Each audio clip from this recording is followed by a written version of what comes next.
this one. Yeah, I mean, so you know what I mean. I ain't have time yesterday, cuz, but today I got time. Oh, how things fall apart, don't they? How things fall apart.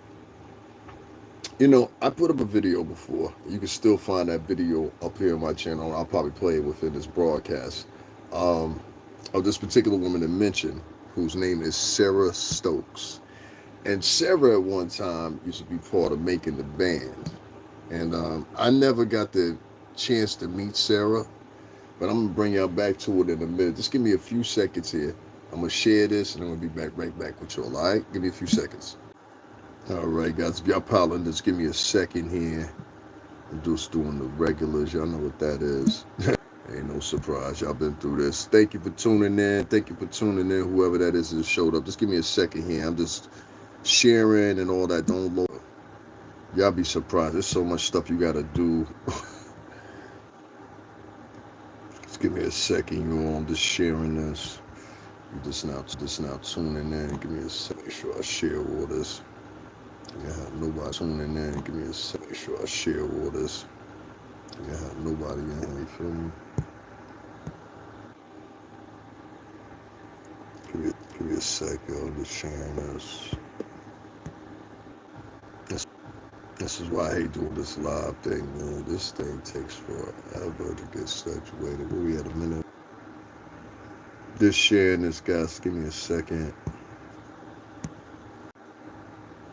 Just sharing this. What's going on, guys? Make sure y'all hit that like button for me. I appreciate it. Appreciate it if y'all do.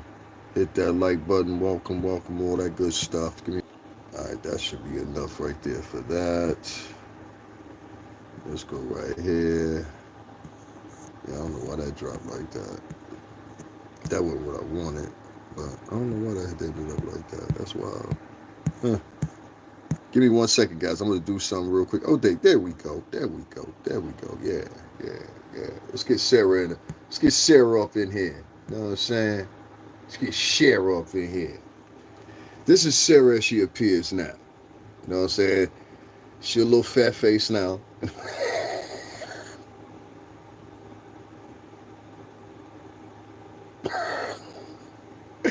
Might want to leave them donuts alone, Sara. That's all I'm saying. She a little big face now, you know. And this is the last time she tried to look sultry and sexy and all that. I'll let y'all peep the whole shit, man. I ain't no hater. You understand? You know, she working with something. I give her that. But I want to give a shout out to Freddie P. I want to give a shout out to Freddie P. Because without you, this wouldn't have been possible. And you did it on purpose. I told y'all like that, little nigga. He thought that time that he felt like I was reprimanding him. I was like, nah, nigga. Just don't say that on the camera. That's what I'm saying to you. You know what I'm saying?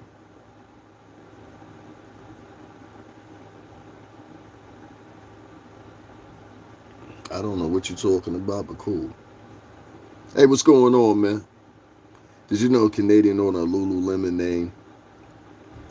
It so it would Chinese bootlegged his clothes. At least they couldn't pronounce it. That's funny. Thank you, Javon. I appreciate it. Everybody getting up in here. You know what I'm saying? Pen. Son, you keep saying good night. I know you're trying to say good night, and that's a racist, undercover, subliminal term for saying basically the niggas sleep all motherfucking day long or something like that. Is that what you're trying to say? That's cute. That's cute. That's cute. You know what I'm saying? That's cute. That's cute. Peace, God. Get you out of here early. All right, so let's talk about Sara. So Sara Stokes, if y'all not familiar with her, she used to be from Making the Band. Yeah, when you say goodnight to somebody, see, there's different ways, and see, usually people that are racist, they say some shit just like that. So I'm not gonna start my live off like that, but I just want to address you real quick because this needs to be said because they need to know this, my black subscribers. There are a lot of little tropes. I live in a mostly white state, Connecticut. 37% of my population here is Italian American. You understand what I'm saying? So let's just say I grew up around a lot of whites, and I know how they those slurs or whatever. Some slurs are not direct. Some slurs are subliminal. Some slurs are meant to be adjective and pontificated as if they go over someone's head. Some insults given by whites are meant to be able to have these conversations in front of said Negro or indigenous people and not them be aware of it because their cognitive value is not of the tier to understand. But what they make the mistake of doing is they do this so frequently that they forget that there are many of us out there that are educated, that are privy to what you're talking about or whatever, whatever. And over the years and over the decades, many people, not all whites, but particular whites of this ilk, have innovated the ways in which they deliver their little messages. So in its latest iterations, that you think I'm so non-privy to be able to articulate, my friend L, this is y'all's latest iteration of it. Right now, I talk to people online, and I'm trying to talk to them, and some of them want to have a conversation, some of them don't, and they say that, well, there's no racism. We're just having this whole page dedicated to showing black hood fights. As if the whole entire population of black people and Latin people, and the whole page is like that. There are thousands of pages like this that have been started since Trump took election, and that ain't what Trump stands for. You understand what I'm saying? So there's some duality in what some of the things Trump go for. So when you ask me, Al, is that a racist term to say to somebody, you very fucking well better believe it, bud. And I know and I pick up on it just like that. You understand what I'm saying? Stop playing with me, dog. For real. Nah, that's your term. Crashing out. If I was crashing out, you have a pistol in your throat. Now, back to the discussion. Why don't we? Making the band singer Sara Rivers, which she goes by now, but we knew about Sarah Stokes, dealt legal blow in Sean Diddy Combs' lawsuit. Sean Diddy Combs' legal battle with Making the Band alum Sara Rivers is nearing a close after a New York judge ordered that all charges against the embattled music mogul be dismissed. Rivers, who appeared on Combs' early 2000 reality show Making the Band 2 and became a member of the hip-hop group The Band, sued Combs in February on allegations of unwanted touching, creating a hostile work environment, and fraud while filming the MTV show. And if many of y'all don't know that just tuning in with me, I was part of an MTV program too, which was called Direct Effects. For 2.5 seasons, I danced on it. Sometimes we would film 3 to 4 shows in one day. Shout out to T. Clayton, my homie, from right here in the state of New Haven. Yeah. Rivers, who appeared on Combs' early 2000s reality show Making the Band 2 and became a member of the hip-hop group The Band, sued Combs in February of allegations of unwanted touching, creating a hostile work environment, and fraud while filming the MTV show. The singer also sued several of Combs' companies and business associates for their alleged involvement, including Combs' mother, Janice Combs. Continuing on. In the August 14 ruling, the U.S. District Court, the Southern District of New York, Judge Jed S. Rockoff, ordered that 21 of the 22 charges listed in Rivers' lawsuits would span from racketeering, and that sounds familiar, assault, battery, forced labor, and false imprisonment should be dismissed with prejudice, according to the court documents obtained by this particular news outlet I'm reading from. As a result, Rivers will not be able to refile the dismissed charges in a new case. So if you didn't figure that, 14, what did it say here? I want to make sure I say it right. 21 of the 22 charges that she, include racketeering. This is why I say sometimes it's just good goddamn police work. You understand what I'm saying? Shout out to Freddie P. You's a hell of a nigga. I like you, boy. I like that little motherfucker. He remind me of. I like Freddie P. Oh, they gonna hate Freddie. She gonna hate Freddie. And shout out to you too, Chopper. She gonna hate Freddie and she gonna hate Chopper for the rest of her life. Now, y'all boys know that, right? You boys know that, right? Listen to me very carefully. If you don't know, both of you. Sara is gonna hate you for the rest of her life. I'm talking to you, Chopper, and I'm talking to you, Freddie. So Freddie P, Chopper, be prepared. She ain't gonna like you no more. All right, you understand me? And I'm gonna tell you why. She's always gonna revert back to the video that you guys did with what's this guy's name? The Art of Disaster. I mean, the Art of Dialogue. She's always gonna remember that. You understand what I'm saying? And what you said on that program at the time. And y'all remember what y'all said. I said, well, listen, she was getting down. She was busted down. And a lot of people at that time wanted to sit back and they were chastising Freddie P and Chopper both. And I'm here to tell you, as a person that was formerly of Bad Boy Entertainment, still Bad Boy Entertainment alumni, you understand what I'm saying? If you want to say the older gods after the older gods after the older gods, you understand what I'm saying? That's a fact in order. Um, you got to say this. You got to say that your boy stepped to the cloth. I like that. I like that. Because all the other shit you said, but hey, everybody's got their opinion, right? But shout out to Freddie P and shout out to Chopper for bringing that to litigation. I definitely do believe that had a lot to do with this. In the August 14th ruling, the U.S. District Court of the Southern District of New York, Judge Jed S. Rockoff ordered that 21 of the 22 charges listed in Rivers' lawsuit, which span from racketeering, assaults, battery, forced labor, and false imprisonment, should be dismissed with prejudice. Why did you bring up racketeering? Oh, because the prosecutors did. See, when I'm talking about this piggyback thing, you got to pay attention here. This is the First Amendment. Trust me on this one. As a result, Rivers will not be able to refile the dismissed charges in the new case. The remaining charge in Rivers' complaint, which alleges Combs violated the New York City Victims of Gender-Motivated Violence Protection Act. And then we're talking about that. I talked about that 2 years ago on the day after Thanksgiving. Many people remember that. Though his alleged sexual abuse of Rivers has not been determined with or without prejudice, leaving the possibility that Rivers could renew her claim in a new lawsuit. So if you guys are not understanding, alleged sexual abuse, she can claim that, but only in a civil matter. Judge Rocco said he is also holding off on a definitive ruling on the gender-motivated violence charge pending a decision from the U.S. State Court of Appeals for a second circuit of perimeters in New York City law, New York law. People have reached out to attorneys for Rivers for comment. Combs' attorney, Erica Rourke, celebrated the ruling in a statement. From the outset, we have said that these claims were meritless, time-barred, and legally deficient. Wolf said the court agreed, finding no legal basis to allow them to proceed. We are pleased with the court carefully analyzed and swiftly dismissed these baseless claims. Combs, who was arrested on September 2024, remains in custody at Brooklyn,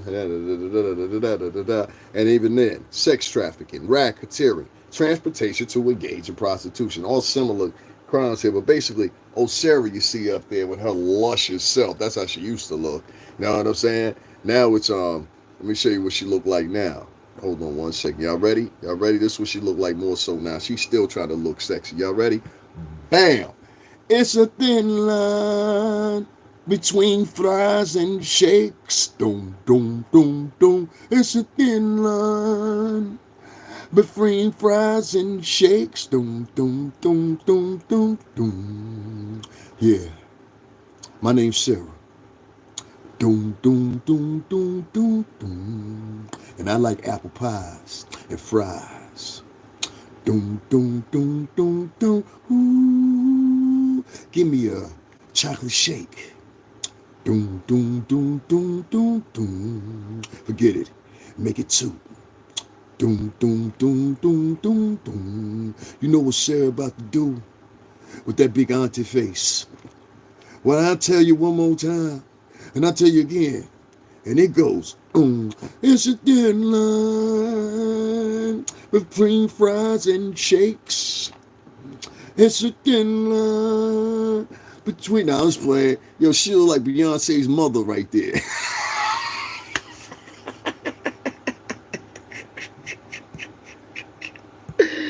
She got the pure D auntie face now.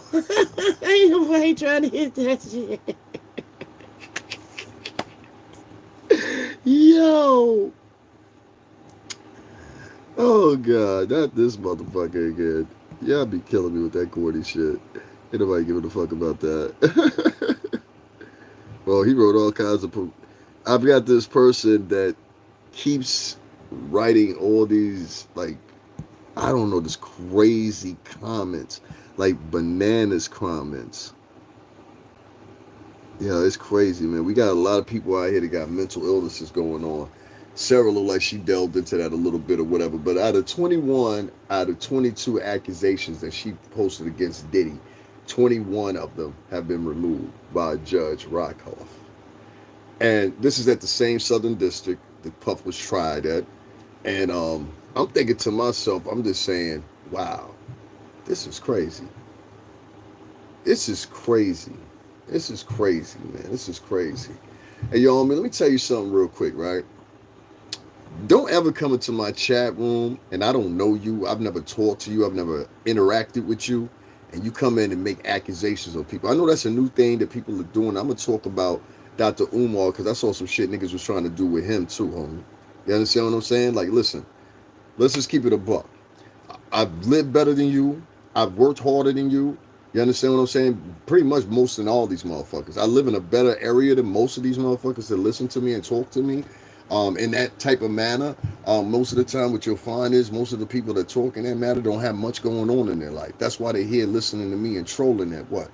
Almost 4 o'clock in the afternoon? Should be planning at night right now. Not trolling on a man's motherfucker. What's the name? What a loser. What a loser. Anyway, a lot of people going to be mad that this case got dropped. There's going to be more cases that get dropped because they're meritless, a lot of them. And I really, truthfully do believe that. What's guilty is guilty, and I announce it as that. But what is innocent, and I'm not commending anybody for that because I've seen men literally in my own state. You know, we have the Innocence program out here. It was part of Yale University. Yale University is right here in my state in Connecticut. It's literally like 45 minutes, if not less, from me. You know what I'm saying? So Yale University had this program that was indoctrinated by, indoctrinated, Jesus Christ, I can't say the word right now, but y'all know what I'm talking about, by students that were law students.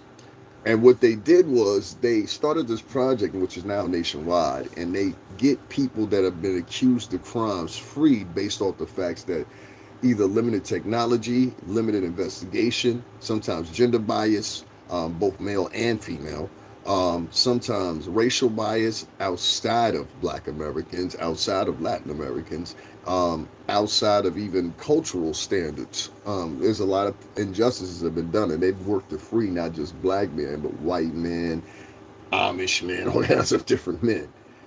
I am not one of those people that applauds condemning men. It's almost like it's like a return back to the primitive. You understand what I'm saying here? And it's happening in the culture at a steady pace. At one point, motherfuckers used to be outside. There's a scene in Malcolm X. Y'all ever seen the movie Malcolm X with Denzel Washington, right?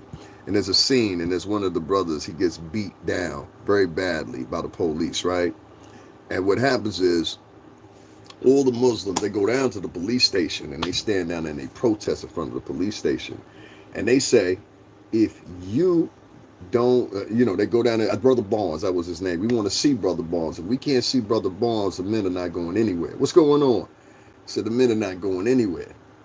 And they beat Brother Barnes severely. He had a busted up head, so much to the point that you get one point where Malcolm goes into the cell and checks him, says, get an ambulance here. He says, are you satisfied? He said, not yet. Y'all have now turned to, send him to jail. He going to jail. Send him to jail. He going to jail. And you're all motivated by saying these words, especially the men, by women.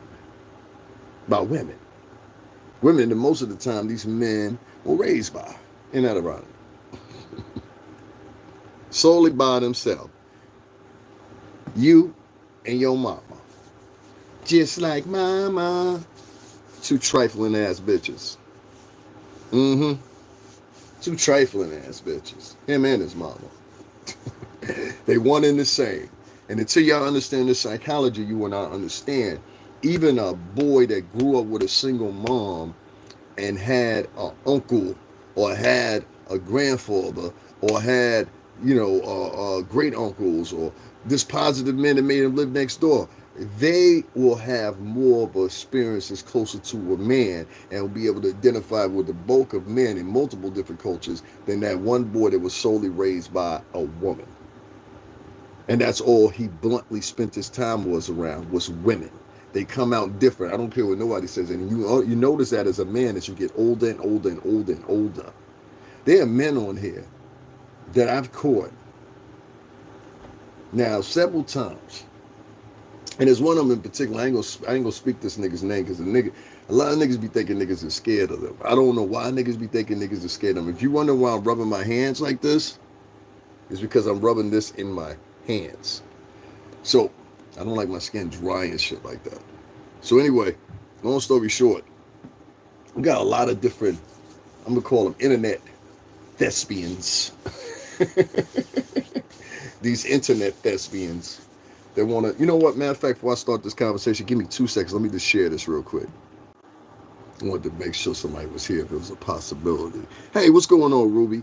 Ruby, I'm gonna double back on this. So I want to read this for you because of Ruby. She always get my utmost respect. Ruby, one of the people that always has supported me. I don't know why people think I'm here, and I don't like hoes and tramps. I love the sisters. You know what I'm saying? Let me. You want to hear me, Ruby? Give me a second. I'm gonna double back to this. Then, all right? I'm gonna double back to this about Sarah. I'm gonna keep up on the screen and everything, but I gotta say this while I'm in thought. You know, a lot of people, and I've said this now 4 or 5 times, and some people want to put it together and say, oh, well, you just saying that because, you know, my background with Bad Boy and all that. They say, well, you just saying that about Umar because he says some present things about Puff. And I said, well, maybe so, motherfucker. Why matter either way? Why matter to you? You know what I mean? But as somebody living in the New York City tri-state, I gotta say that Philly is really, when you get in Philly, Delaware, and Jersey, you up here. You know what I'm saying? You up here now. So we all kind of talk the same. We all kind of think the same. We really all around are kind of like the same people. Italians, Greek people, Dominicans, of course you are, Hondurans, and in Jersey especially, and Cubans in Jersey especially. So, you know, we're all kind of the same in mentality. And one thing I know is when I hear certain tropes, I look for certain tropes and things like that or whatever. And these tropes have existed here online within the dialogues and when people talk over and over and over again. Let me give you an example. Like there's one trope that exists and they'll say, he begging. That's one of the tropes. Then the other trope is, they panhandling. Then there's another trope. And that trope is, he hustling. Then there's another trope. And then that trope is, he's a scammer. Then there's another trope. And then that trope is, there's all these multiple different tropes. He on drugs. That's the other trope. That's the latest one. They always pick out of those 7. They have done so consistently for about 10 years. And I think what Umar need to understand is you need to distinct niggers from black people. See, even niggers will donate to you as a goof. You gotta understand that. The mentality of a nigger's duplicity runs that deep. Oh, a nigga is skilled in deception.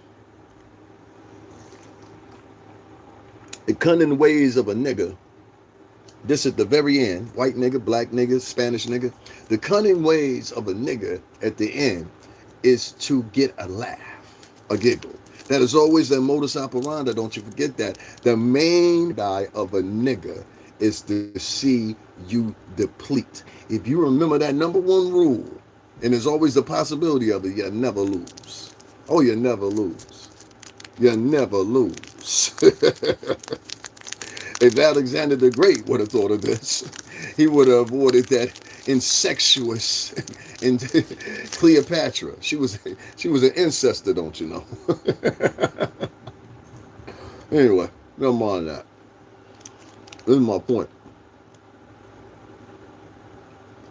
There's also strategies that these niggas use. And you got to understand this. This is 2025. This is not 1995. Niggas use.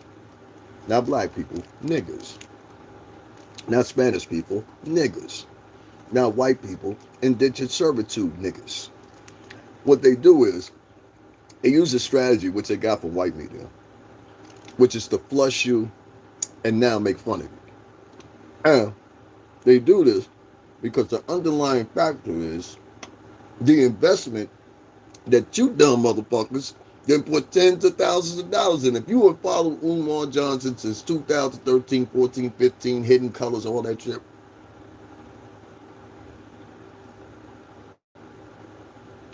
nigga, you are a subscriber to the teachers, to the religion. You are invested. And there's like a stock on the stock market, which I'm pretty sure y'all, many of y'all got more respect for. I know this from dealing in the stock market myself. Now, if you don't believe me, there's numerous videos where I was trying to teach people how to use fraction shares. So go check them out. Just put my name in, put in fraction shares. It'll come up. Anyway, long story short, because I'm very upset about this, the way that it's panning out. I'm not even necessarily mad at people that's reporting on it. It's just the way it's panning out and the way it's looking to the populace. That's my concern. I was in the music business. Perception is everything. My point is, there's more attention being put on how Umar's interworkings of his house look like. Let me tell you something. Ever since I was younger, I used to have friends. One of my friends, Archie, up in Rhode Island. I used to go visit him all the time. Shout out to him, his family, or whatever. These people have been Sunni Muslim all his entire life. You know, one thing that I found in common with him and other Muslim people that I've known throughout my life, or people that were just like pro-black or whatever, they would have shit everywhere. And yes, to some degree, they were hoarders. You know why they had shit everywhere? Go back and I'll show you a picture in a minute. I'm going to show you a picture of the confines of Sigmund Freud. I'm going to show you a picture of the confines of fucking, what's this guy's name? Jesus, Einstein. I'm going to show you the confines of many of people that were geniuses, including Jeff Bezos, right? And one thing you'll find unilaterally in common with all these men is they're messy as fuck. Every last one of them. Men in general are messy as fuck. The only coordinated men, in my opinion, are men from the LGBTQ community, or men that you would label as metrosexual, or men that you would label as this trigger worthy of what they look like, but not on a day-to-day basis like that. You hear what I'm saying here? So, men in general, if you get a man to live by himself, he's going to be discoordinated. You know what I'm saying? Thank you, Ruby. I appreciate that. And guys, make sure y'all hit the like button. Thank you very much. Guys like him are going to be discoordinated. Now, I'm going to show you something.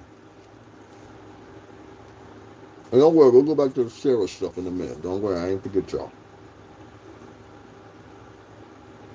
Some of these guys are limited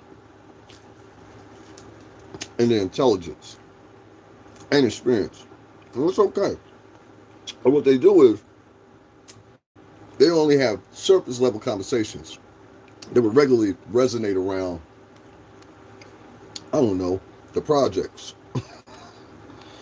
I'm not interested in jumping online and talking with niggas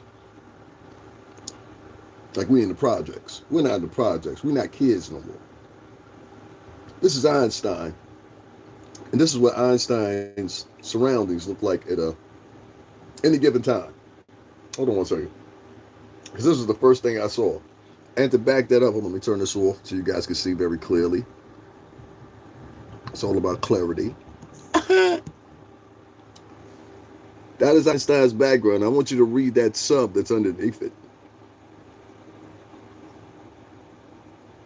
Most men that are geniuses, they're all freaking messy like this. This is Einstein's desk. This is look at the background. The reason these men are messy like that, and the reason I picked up on it automatically, here's a better picture of it. These are different days. You'll see the same thing. Books everywhere. Umar Johnson in that photo, that video, if you would have paid attention instead of listening to the auditory, you would have heard, because see, some people, they'll pitch the narrative as what you're seeing as that's what they saw, so it's descriptive of that's what finally it is. The one thing I know is, all these guys that call themselves literaries and smart people, whatever. One thing I always find in common, here's another picture. You can see a very wide screen now. This is Einstein. And you see everything is cluttered. And there's him in the picture himself. All geniuses have a surrounding like this. Why? Because their conscious is always preoccupied with things that are really going on. And I'll show you some more in a minute just to prove my point a little bit more. I'll show you Sigmund Freud and many of others. It's the same thing. It's consistent pattern. They're all messy. Men in general are messy. That's why women are our helpmates. That's why Miss Siobhan Stone couldn't distinguish the fact of, hey, yeah, you're cool, and I trust you enough to be with my mother. You silly motherfucker. Now, let me continue here. Let's get off that portion of the conversation because that's corny. In regards to another trope that is used on this internet that I don't like, and I've seen it used against even a chick that I don't necessarily get along with, and even then, this stupid bitch, she'll go around and say all kinds of silly shit about me, but bitch, I done took up for you like 20 different times, and I didn't have to. But they used to run around and say this particular woman who they gave her a lot of grief, they say about her, they would say, oh, she's on drugs. She's doing this, she's doing that, she's doing this, she's doing that. And the most you would see this bitch doing was smoking a joint or something. You know what I'm saying? And she was hyper than a motherfucker, but us Tauruses, that's how we are. You know what I'm saying? So I've seen this type of strategy being used before. You know what I'm saying? On numerous different people. This person's on drugs. So when you said that little video clip and you ain't have no white powder on that man's nose, that man stepped off to the side and he had a broad in there with him or whatever. You heard him blow his nose or whatever the case may be. That man could have been doing anything. But the fact is that motherfuckers came to their own conclusions and started putting that out there. Oh, Umar, I had that $1.6 million. Let me tell you something. A real cokehead, you understand what I'm saying? That nigga been back and forth to Africa 20 times. You understand what I'm saying? 20 times, 30 times, I don't know. A lot of times, right? Umar. He been in and out of the country from Europe to every fucking where else. Now, all those places is not accessible to get that shit. That's for one. Or it's easy as get accessible to some shit that you want. You fuck around with some shit like that over in Africa, them niggas is over there sniffing glue packets. You understand what I'm saying? So, my point is, and I'm dead ass serious. My point is, man, this whole thing of y'all ain't calling Epstein a drug addict. Y'all ain't calling Harvey Weinstein a drug addict. Y'all ain't got no videos y'all producing of Harvey Weinstein doing some crazy shit, but you got something to produce every time a nigga do something. I watch niggas flat out lie on Puff. And now I'm watching niggas flat out lie on this nigga Umar. And I had just recently seen them clips of Umar talking about Puff. I didn't even know he had done that. Thank you. Appreciate that. You know what I'm saying? My name's Davin Lewis. You don't know who I am. I done said some shit about you in the past. But this shit, nothing like this. I done been like, well, why this nigga always, I'll tell you what I said too, because nigga, you basically Northeast, so we keep it a buck. Yo, nigga, I was contradictory of you when you talking threes. I went to college just like you did. When people talking threes, it's because they're trying to send a message, or they're trying to implant a message, or make a message stay stagnant in your mind. So I knew that play. That comes from psychology. Later on, when I think about it, you're a psychiatrist, so it makes sense. You don't necessarily do it with insidious intent. That's just how you talk. So then I learned that part. So sometimes you have to learn things about people. I broke down yesterday on here, and I told y'all the laws and I'll show them again to you as far as when they changed. One of them changed in 2017, actually was amended. And this law was about vacant properties in Delaware. Well, he has his FBDG. I think that's how you pronounce it. That's an acronym. If I said it wrong, I'm sorry. This is where the property is. And the property laws have changed over there. And evidently there's two places. It's Andover or something like that, or one of the two. And then there's another one. So the property laws have changed. Some people will say they come to the conclusion or whatever. Until you read the specifics of that vacant building code that was amended in 2017, I don't want to have a conversation with you.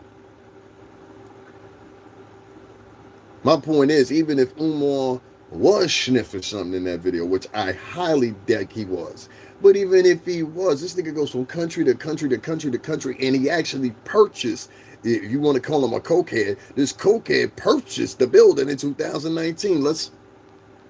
You understand what I'm saying here? That don't make sense. Cokeheads don't purchase properties. Not of that magnitude. That's a big property. That's why they got somebody willing to come in so quickly and say they want to get rid of it and auction it off so quickly. It's because the pure simple fact, they know once they auction it off, there's already a buyer there. That means somebody has placed a bid or contacted the city or whatever. They got a higher premium to offer for the same property. If that is the case, we're talking about redevelopment entitlements. And once they start doing redevelopment, who knows what they're going to put there. They're going to put some housing there that nobody in that neighborhood can afford. And what you're going to see is everybody that was black in that neighborhood now has forced to move out because the property value of that one property is risen up so high that it has forced the people to move out. They can't afford it anymore. You motherfuckers don't see it coming. And any dumb motherfucker that's sitting right there right now, so I'm like, yeah, we hope the folks get the building. Get them white supremacist supporting motherfuckers out of here. A lot of these niggas be white supremacist supporting on the low. That's why I said when a nigga sitting up here, he going to jail, Nigga, donate your money this year to the policeman's ball like you're supposed to, you snitch motherfucker. Go donate your money to the policeman's ball. Go donate your money, send it to the fallen police officers union. Do your duties and your job. That's all we ask. We go do your duties and your job. Do them out loud, don't you know? Do them out loud. Don't do them in private. Don't be a real nigga on here on to the side, and then over here you like officer. Psh, bitch ass motherfuckers. I don't like that shit. This behavior I'm seeing of you guys that's increasing more and more and more online using this free fucking app. This is a free fucking app. This is a privilege to use this motherfucker. And y'all you niggas use this shit to act like fucking the worst versions of yourself ever been seen, especially the bitches. That's the ones I really be on. Oh, you little witch hazel ass bitches that be out there. I got a witch hazel bitch right now that watch me every day. Got her fucking friends watching me. You evil bitch.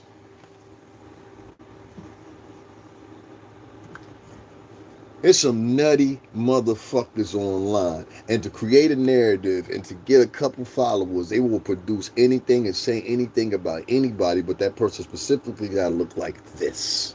Suck ass nigga. Y'all give me like 2 seconds. I'm about to grab something.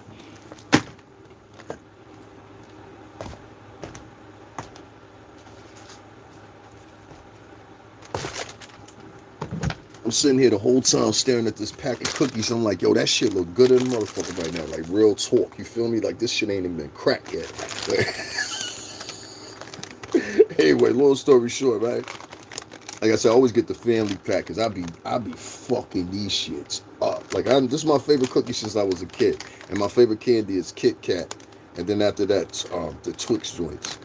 I still fuck with them shit. That's my little kid shit. You know what I mean? I still be on that sometime with the candies and shit. So anyway, listen, right? Further in the conversation, calling for Umar to lose the school and celebrating losing the school. How does that benefit the people that previously invested? That means you lost your investment. There's no celebratory reasoning for that. That's foolishness. That sounds crazy to me. Y'all celebrate losing your money? And then you say, and then it's like, okay, there's an opportunity to save it by just paying the back taxes. This is how y'all can sit down and y'all can come to an agreement, and now these people become shareholders, and that's what you want them to become in the first place. And that's where you made your mistake, Umar. You never made them shareholders. From the very beginning, these people should have been made shareholders. They would have felt more comfortable. Even if you bought them in for 3%, 2%, lowest premium, the higher the investment, the higher the return on your ROI for us versus investment, etc., etc., etc. You didn't do that. You asked for these people to come in on a donation-based property, which was popular at the time. I ain't gonna lie to you. But now moving forward, it doesn't. So some of these things in the past, they come back and they haunt you. If you want, and listen to me, Umar, listen to me very good because you still got some time here. If you want people to invest in your school, you're going to have to kill a couple things. Now, listen to me. Now, what's more important to you, saving the school or what? I'm an old hustler, so I can tell you a couple things. Maybe, I don't know. I work for Puff. I know a couple of things. I don't know. But you did us a favor, so I say, maybe I could do something. So, listen. I don't. This is the thing here, right? You're going to have to stop a couple of different little lectures. Number one, you have this little term and you say, black queens forever, snow bunnies never. And all the history of all I know, and even that chick that they were talking to in the airport that time and she appeared to be white or whatever, even in the Latin American countries that you've been to or whatever, I've never seen any white woman accuse you of anything. But I've now seen several black women accuse you of shit. You ain't paying attention to that? Don't pay attention to skin tone anymore. That's not the vibration anymore. It used to be, and I know what you mean. But this is not how the new generation is thinking. They're thinking as a collective. They're thinking as this woke generation. You know, some of these kids, the first president they ever knew was Barack Obama. You understand what I'm saying? So you have to keep that in content and all the rhetoric that came along with that and proceeding through their journey. And this is the world that you're in. We're older now. We're in you're like me, late 40s, stuff like that. You know, we're not kids anymore. We're kids, but we're not kids. You know, we're kids of the world. We're kids of our elders and people we want to remember. We're not kids anymore. These guys, a lot of these young guys, I'm still around. 35, probably that age range or whatever. I'm a musician. So I know how they think emphatically in a way, and I don't have any kids with me. So I know how they think emphatically a way, Umar, that you'd be surprised. And based off that fact, I could try to tell you, a lot of these girls out here, if you pay attention, they're blonde weaves, they're in your involvement yourself with Suki Hana, their ongoing efforts to place themselves on OnlyFans when they turn 18. You know what I'm saying? With the promises of $1 million, most of them don't see past 400. You know? So, Umar, stop the advocating for the sisters. Them sisters, them same sisters are not the same sisters you remember. Those are not our aunties. Those are not the women, listen to me. Those are not our aunties. Not all of them. Some good ones. But the bulk of them have been so penetrated by thought culture that has been allowed to fester. And I hate to say it, after my ilk had subsided a certain amount in the music industry. You know, I can admit to that. As we move forward, hopefully more motherfuckers will admit to it too. A lot of this shit is stemming from niggas being on tour and fucking their local side bitch in whatever city they was in, leaving these bastard kids around. Another portion of it come from the teen pregnancy epidemic when I was in school. Another portion of it come from the crack epidemic that was shortly before that. We got 3 generations of fucked up kids running around here, and most of them been fatherless or whatever. So it's very easy to grab on and grasp on the thought culture because you grew up in the city housing projects. Well, shit, we just continue what the fuck we know. That's right. Hey, get the pistol. Yeah. What we need it for, though? We going there. It don't matter. It don't matter. Accompany that by the woke culture, which is basically Alex Crawley 3.0. They're trying to bring him back like 5. No, this is Alex Crawley 5.6 now. Yeah. 5.6. If you don't know who Alex Crawley is, I'm not going to help you out. I don't want you to know who he is. But this is Alex Crawley 5.6. Do what thy wilt. Woke. Wilt. Woke. Wilt. Woke. Wilt is 3 different definitions. Wilting of a plant, wilting of one's will, in the English terms, or preferably if you would say the Queen's. Yeah, wilt has many different, if you get into the generic Austrian origins of the words, it basically goes back to Celtic. But you'll find there's even more definitions of that same word. If you don't believe me, go Google it right now. I don't even have to look. I know what I'm talking about. Anyway, long story short, let me continue on with this conversation. Umar, these folks ain't the folks that you thought they were. That's what they're proving to you. Take it as a blessing, my friend.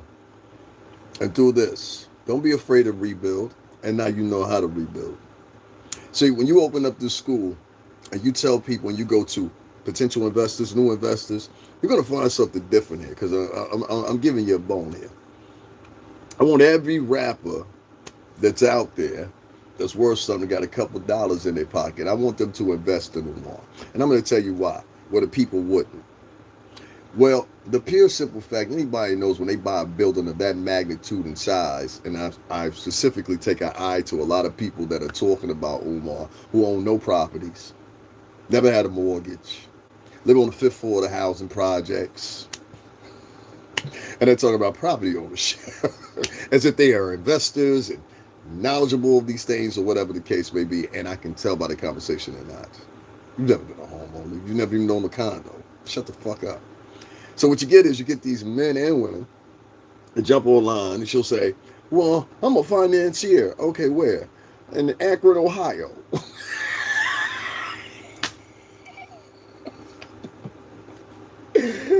you know, shit like that. And so you get these people on, they can convince small town people, people that are not privy to people like this, of anything they want to. Oh, this is where he did it wrong. This is what the Siobhan Stone chick, she was able to do things. Not because what she was saying is the truth, but because of the pure simple fact she got to speak first. And that's what hoes do. I know the ways and the inner workings of hoes. Been around many of them, different cultures. Hoes, this is how hoes work. I got two sisters. My sisters will even say this shit. All right, so any bitch that's motherfucking mad at me right now, bitch, I'm not talking to you. But if you feel guilty, slap the cuffs on. My point is, a true hoe bitch that don't want to be perceived as a hoe bitch because she been moving around and everybody think that's good sister Karen from the church. No, good sister Karen be bending over busting down. Now,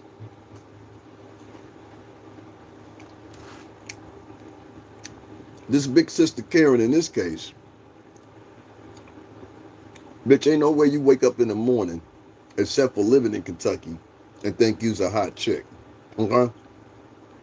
Shorty said, yeah, so I slid off from there. I ain't never did this before. I ain't never jumped off like this, Umar.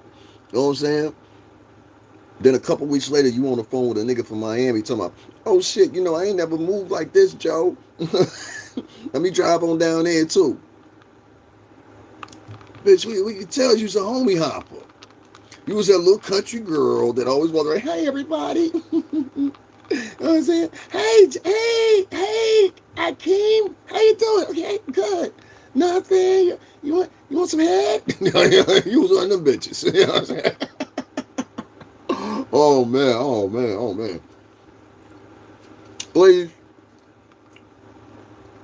how many of y'all in my chat room know what I say when I say the subtle hoe? How many of y'all know what I'm talking about? The good girl hoe. Lady, are there any real women in the audience? I want some ladies to speak up. How many of you ladies know what I'm talking about when I talk about the good girl hoe? How many of y'all know? Come on, ladies, keep it real.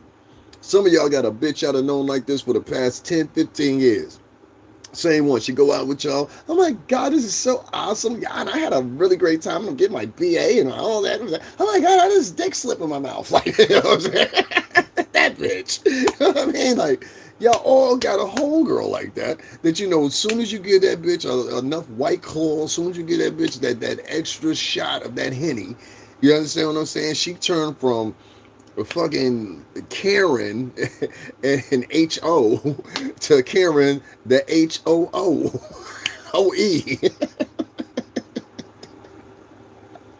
Karen, I've never seen you like this before. I know. I don't know what came over me. Tyrone was a he bought me that second shot of fucking Eddie, bitch. I don't know.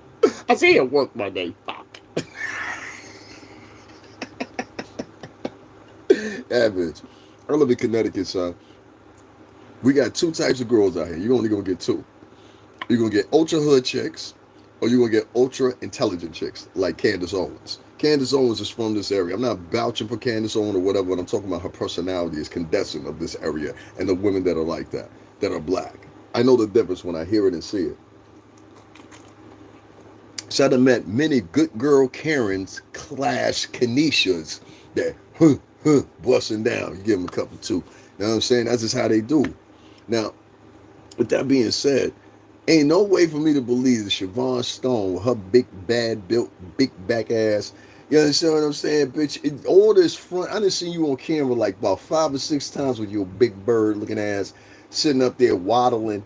You could tell she waddled when she walked too. She looked like a waddling bitch. Like,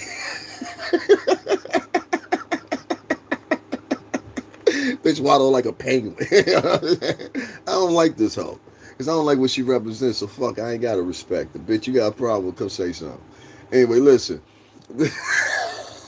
What is? There's a couple other people out here that don't believe this bitch either. And I'm starting to run into them. It's funny, like, I swear to God, this should be siphoning off your thoughts. So there's a couple people keep coming in my way, and they don't believe this bitch either. They believe that she's guilty of something, and I gotta agree with them. I kind of believe that she had some part in something that's greater than we understand, or maybe she tried to attempt to do something, or maybe she thought she was gonna be a little bit more Umar than she obviously was, because your story didn't make sense. And I forgot the other half of Night and Day. They picked up on it. He picked up on it too. He said, "Oh, so shorty, you stopped messing with him and you left and packed up and stayed. You only stayed on the couch." I said, "You slept on the couch. Why would you sleep on the couch?" Listen, this is what don't make sense. Sheets and bed paste. You could if you pay for everything else. You say you pay for a hotel room, right? So a duvet cover set and all that costs you about what? You can get the cheapest one for like $56, $55, whatever. It's still cheaper than a room, right? So you could have bought a whole duvet cover set or whatever. Placed that on the bed where there's a bed in there and slept in the bed. Instead, you chose in this funky house, like you said, you chose to sleep on the sofa where everybody come in there and sit. Like they don't even sleep. They just come there and sit with the cheeks right down on the same spot you put your head. You don't even make sense. That's why it's never a good idea to sleep on people's sofas unless you got a blanket or a cover or something like that over top. But people sit there. People pass and fluctuate. You know what I'm saying? You understand what I mean? So that didn't make no sense to me right then. And then she said, "Well, I just got so tired. I didn't know what to do." So I said, "You know what? I'm gonna meet another guy." Well, how long did you think that took? 2 or 3 days before she met another guy and went down to Miami? No, she had been talking to that nigga. That's what I'm trying to tell you. This is the good girl hoe. I know the good girl hoe, the Sunday school church hoe. You find these bitches down south. You find them all through. Once you get out of Atlanta and once you get at Fort Lauderdale and Miami, you'll find these bitches. They out there. You know what I'm saying? But if you go to the Midwest, especially, most of them girls, they've been raised up in church and things like that, AME churches specifically. And so they grow up like that. Yes, ma'am. No, ma'am. And they go in glasses and they look so innocent. They look so nice and everything like that or whatever. And you're like, "Oh my God, you're such a nice person. I love you, Kanisha." And then next thing you know, Kanisha, you be like, "Yo, so you fucking with Kanisha? You too?" You see what I'm saying? Then you become that nigga, don't even know it.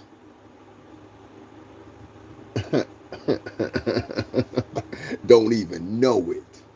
That's what happened to Umar. Umar then ran up on the local the trap queen and didn't even know it. She ain't trapping drugs, she trapping with Jay.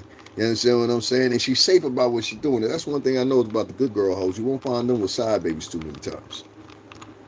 Oh, the good girl hoes, they don't never end up with side babies because most of the time the good girl hoes, let me tell you, the biggest hoes you ever find in the world that are inclusive in the good girl hoe community, nurses. I swear to God, about 70% of nurses is hoes. 70% of nurses, care workers, and church going broads is hoes. And real niggas know what I'm talking about. Like, son, you know how many chicks? You're talking to a man that has, listen, I worked in the music industry for 17 years. I have met all types of personalities of women, foreign women specifically. I have met all different types of people in my life. But the women I've met have a different elk than now. Even if they was hoes, they were discreet about being hoes. They wouldn't go around bragging about they were hoes and doing interviews. They just go bust down. You know what I'm saying? And do what they doing.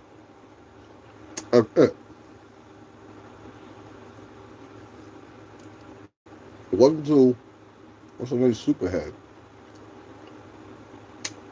We tried to make a resurrection off of Diddy. That didn't work, huh?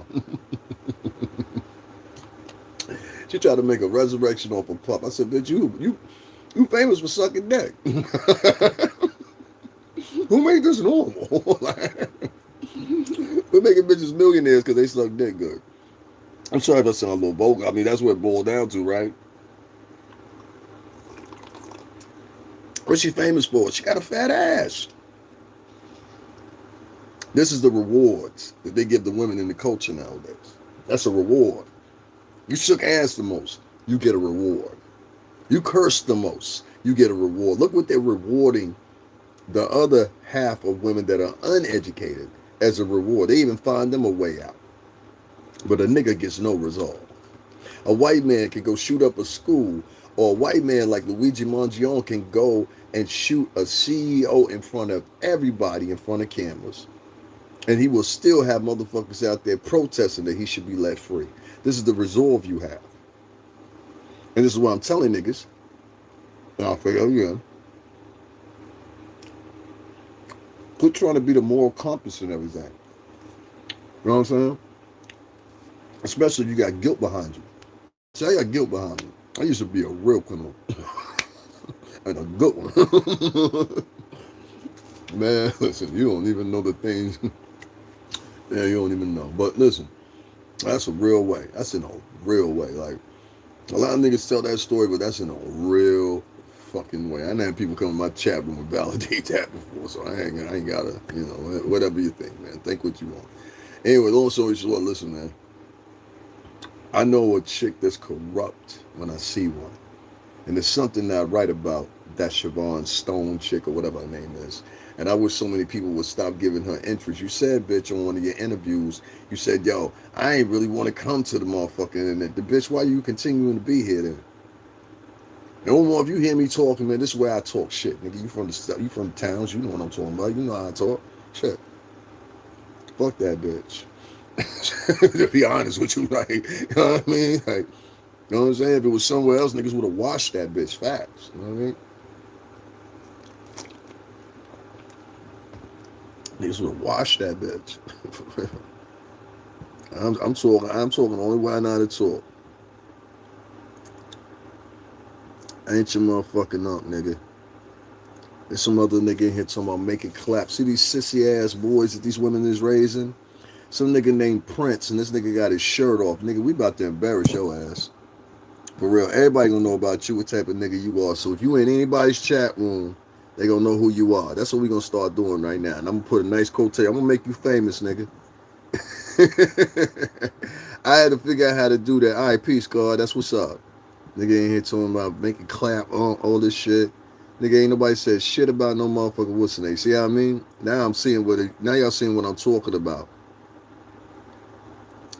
I've got no woman in my life eating cookies at dinner time. It's dinner time right now. Where the fuck you live at? Mississippi? It's it's 4:36 in the evening. It's supper time. Man, if you don't get your country ass the fuck out of my motherfucker. I got plenty of women in my life. That's the fucking problem. Talking down on women. Is that your defense? Talking down on women?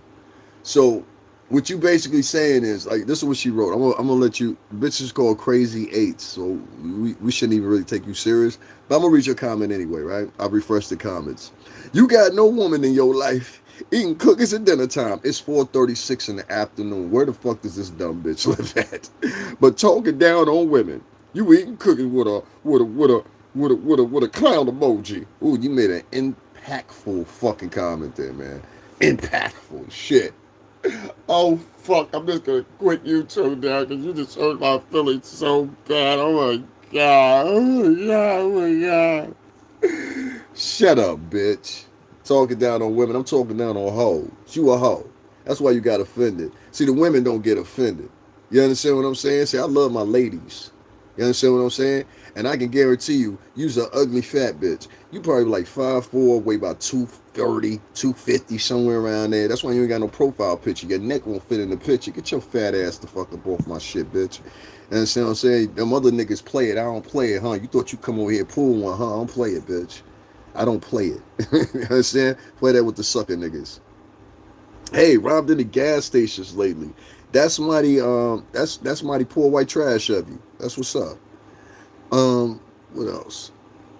First off, praise Allah. You can stay here. What's going on, G? Some other nigga named Kevin Bastelo. Stop panhandling for money. Do you go tell bitches that? I always wonder that. Like, it be niggas on here and white boys. They don't want to see niggas make money. This is shit Umar going through right now. They don't want to see niggas make money. You got to understand that these niggas are highly jealous of you. So, the poor white trash white boys, they have pretty much the same motive as the niggas do. That's to stop you. You understand what I'm saying? So as long as you're aware of that, you ain't never got a problem. So once again, hint back and revert back to what I said. I said they all use tropes. You notice he put, stop panhandling for money. Nigga, you don't run YouTube.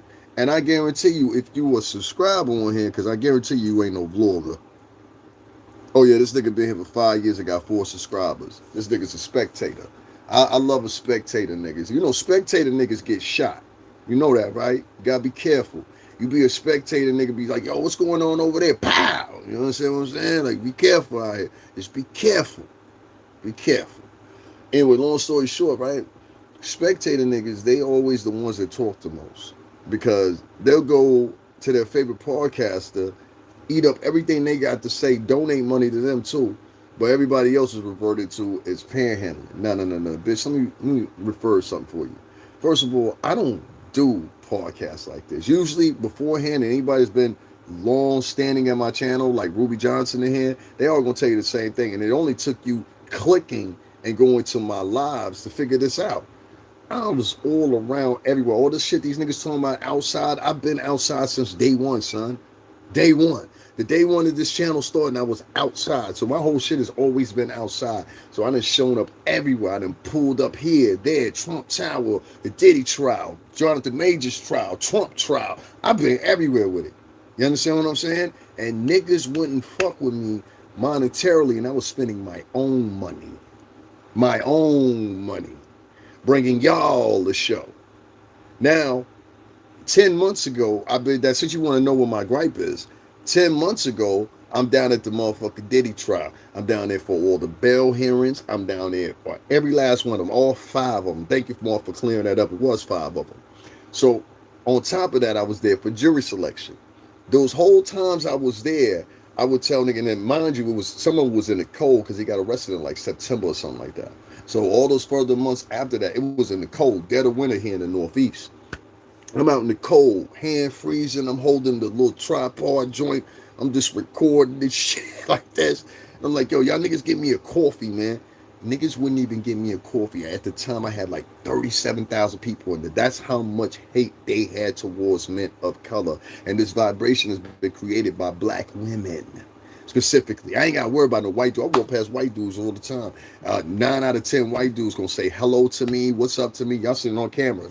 I never have a problem with white dudes like that. I do have my problems with white dudes, but never like the diversity I have with black people. Black people are disingenuous so much that their first thing they cannot admit to is you have a preference to attack your own before you attack any other motherfucker. That shit just grinds me up. You can't even count on one of these niggas. If you getting something with a white dude or a white woman, they will come defend the white dude and the white woman because these niggas are so indoctrinated that that's what they know how to do. And if you don't believe me, test it out for yourself.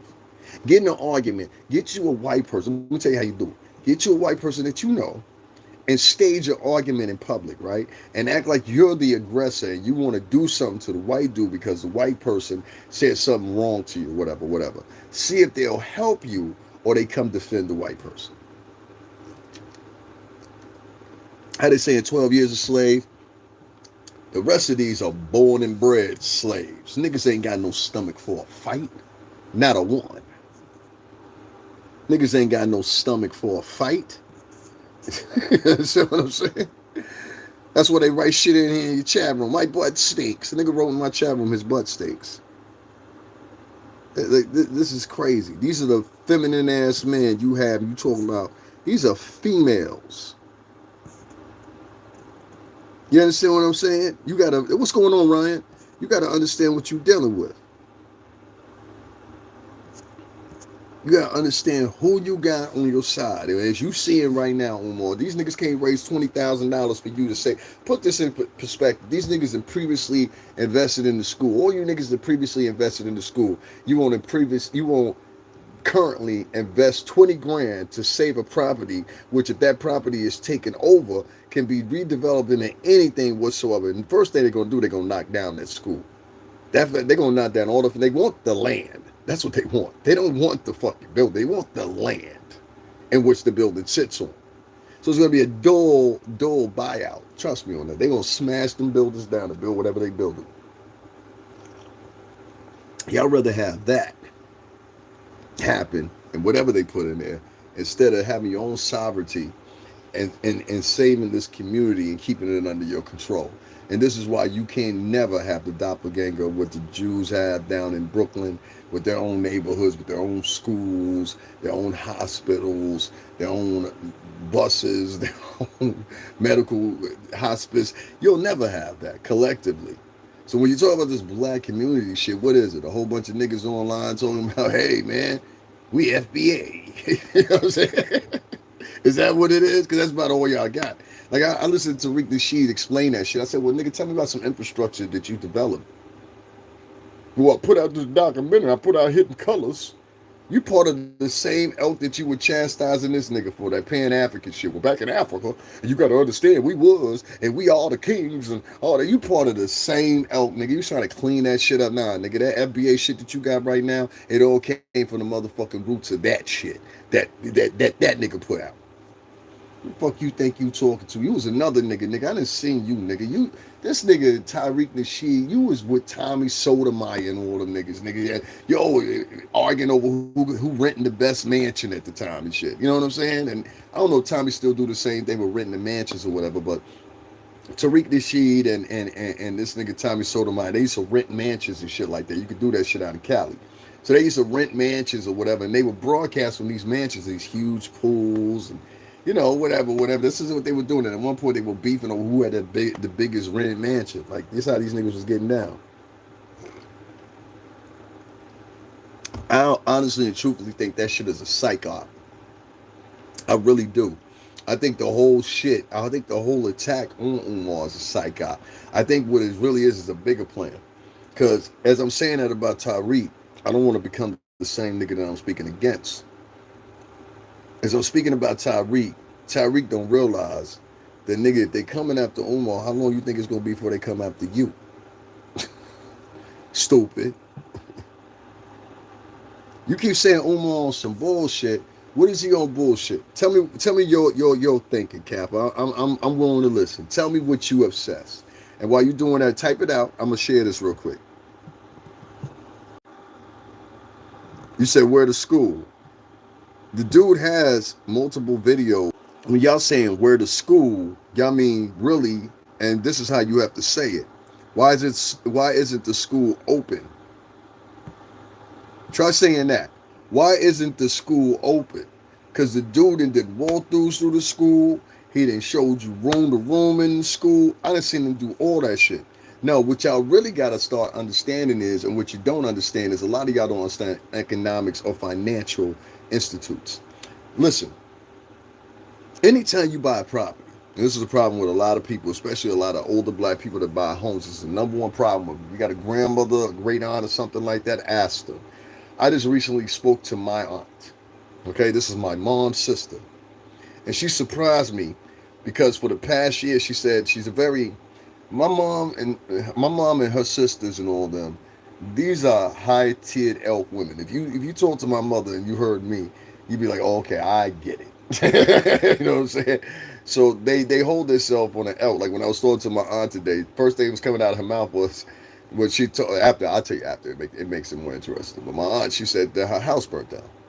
And this was a electrical fire, and they had some kerosene jugs or something that intensified the fire, whatever, and it tore the whole house down. Luckily, they wasn't at home. And I said, thank God. I was happy about this. I didn't want to tell you because I knew you was going to get worried and whatever. I love this woman. She's my aunt, but I love her like my mom. You know what I'm saying? Like, she is like my mom, too. And so, it first of all, this chill came on because I was nervous. But more importantly enough, yes, she's a black American woman. But most importantly enough, what bothered me was the pure simple fact. What didn't bother me was the fact that they were secured. You understand what I'm saying? Meaning they had insurance, things like that. And this insurance gave them a payout, and they were able to rent a place while their place is getting rebuilt. Like literally, my aunt owns the land and the house. So that's why I knew about that. My uncle, I talked about him before. He built his house and he built my cousin. I come from military men. And I don't come from soft men. This is a fact. Like, that's what I be trying to tell you. I be like, yo, listen, you fuck with me. You gonna have military people on you. You gonna have Dominicans. You have a lot of people to deal with. You don't think you are, but I'm telling you, you are. You gonna have some people you think you really badass, and you're gonna really see who's really badass. You do what you want to. My point was, man. I listened to my aunt's voice, and that shit, she was trying to be happy about it, but I seen she was distraught. I'm gonna try to do something for her too, man. Like, I know she don't need it, but I mean, this is something personal. You know what I'm saying? Like, cash, she don't need it. My aunt's a teacher. She don't need that shit. You know what I'm saying? I got aunts that are teachers, professors. My one aunt was my English teacher. Like it's crazy, man. I don't come on my mom's side. I definitely don't come from a bad family at all from her mother's side. Now, from my grandfather's side, no crazy Philly motherfuckers. Oh, nigga could get shot, stabbed. I got cousins like, yo, hey, load that one up too. We might run out of bullets. Hey, take his clip, nigga. All right. Let me move that. I'm for real, cousins like that. In Germantown, that's always shout them out. Shout out to Germantown, man. I've literally got cousins like that. Mechanicsburg, Harrisburg, shout out to y'all too. You know what I'm saying? My cousin Benji used to play in the drum corps down there. You know what I'm saying? But yo, let me tell you, yo, real talk. When you're invested in a property, you have to maintain the property. Meaning that the property, especially if it's newly purchased, it's going to have to be refabbed or it's going to be a lot of refab that's going on, to be actual with you. The first refab is going to be this. It's going to be electric. I can guarantee you. Because this is the problem that my aunt had. And I already knew it before she even said it. My aunt had that house since I was a little boy. You know what I mean? So I knew that's what it was. And it gets expensive. It gets very expensive. Electrical wiring, all that stuff, it gets very, very, very expensive. And so you have to have a budget just for that, for upkeep. None of the niggas came in from the good community. I said, well, Omar, I know why the school ain't open. And some of y'all are contractors. That's why it surprised me. Some of y'all call yourself contractors, construction workers, and shit like that. You didn't even volunteer. He said, if anybody can volunteer, and I seen the video. See, if he hadn't made the videos, then we came to this conclusion to be different. The nigga made the videos talking about the shit. And so it was apparent to me that he was being ignored because the time conscious community, let's call it that, the time conscious community, not the conscious community, the time conscious community. The time conscious community said, well, it's taking too long. Well, do you know what goes into refurbing a whole multiple set of buildings, bitch? And if you do, send the motherfuckers over here so we can get it done. Since you're so time conscientious, motherfucker. Time conscious. It ain't fast enough for us. Well, help them the fuck out. And here's your opportunity. No more, I'm going to tell you how to do this. Since these silly motherfuckers don't understand the reason the school ain't open, because it ain't opening up to Picard. It ain't opening up to Paul because it's been deemed vacant because of necessary things that you have to do in refurbing the building. These niggas act like, oh, he bought the building brand new, let's open it. No, the reason he got it at the price he got it from because it was dilapidated partially. I seen a video that broke down how he was lying. He was lying. What was he lying about? Who's the person in the video that you saw? See, this is the thing. I saw a video. Well, who's the person in the video? Because I broke down yesterday in 2017, the laws have been amended down there about vacant properties. And this is where he's running into his tax problem. Because now the state of Delaware can come in and basically like eminent domain, and from my understanding of it, like eminent domain, which exists in my state here in Connecticut, they can basically come through, turn around, grab your property, snatch it from you, and keep it moving. They don't even have to offer you anything. New York has a similar law. This is how they took what you call now Seneca Village. I did a whole live from Seneca Village. That's why I said, motherfucker, come over here and talk all kinds of shit to me. Nigga, I done did the work for black people. And they do nothing but disrespect you all day long, especially the bitches. So that's why this year, I was like, all right, when niggas go disrespect me, I'm disrespecting back. But the niggas that been solid in my eyes, and I think they just getting a narrative driven around them because it's a narrative out there with these bitches and these niggas. As soon as they see a woman, they automatically believe it. Well, you automatically believe Cassie, right? Until you started getting the details. This bitch was busting down. Y'all automatically believe Gia, right? Until y'all find out this bitch was busting down.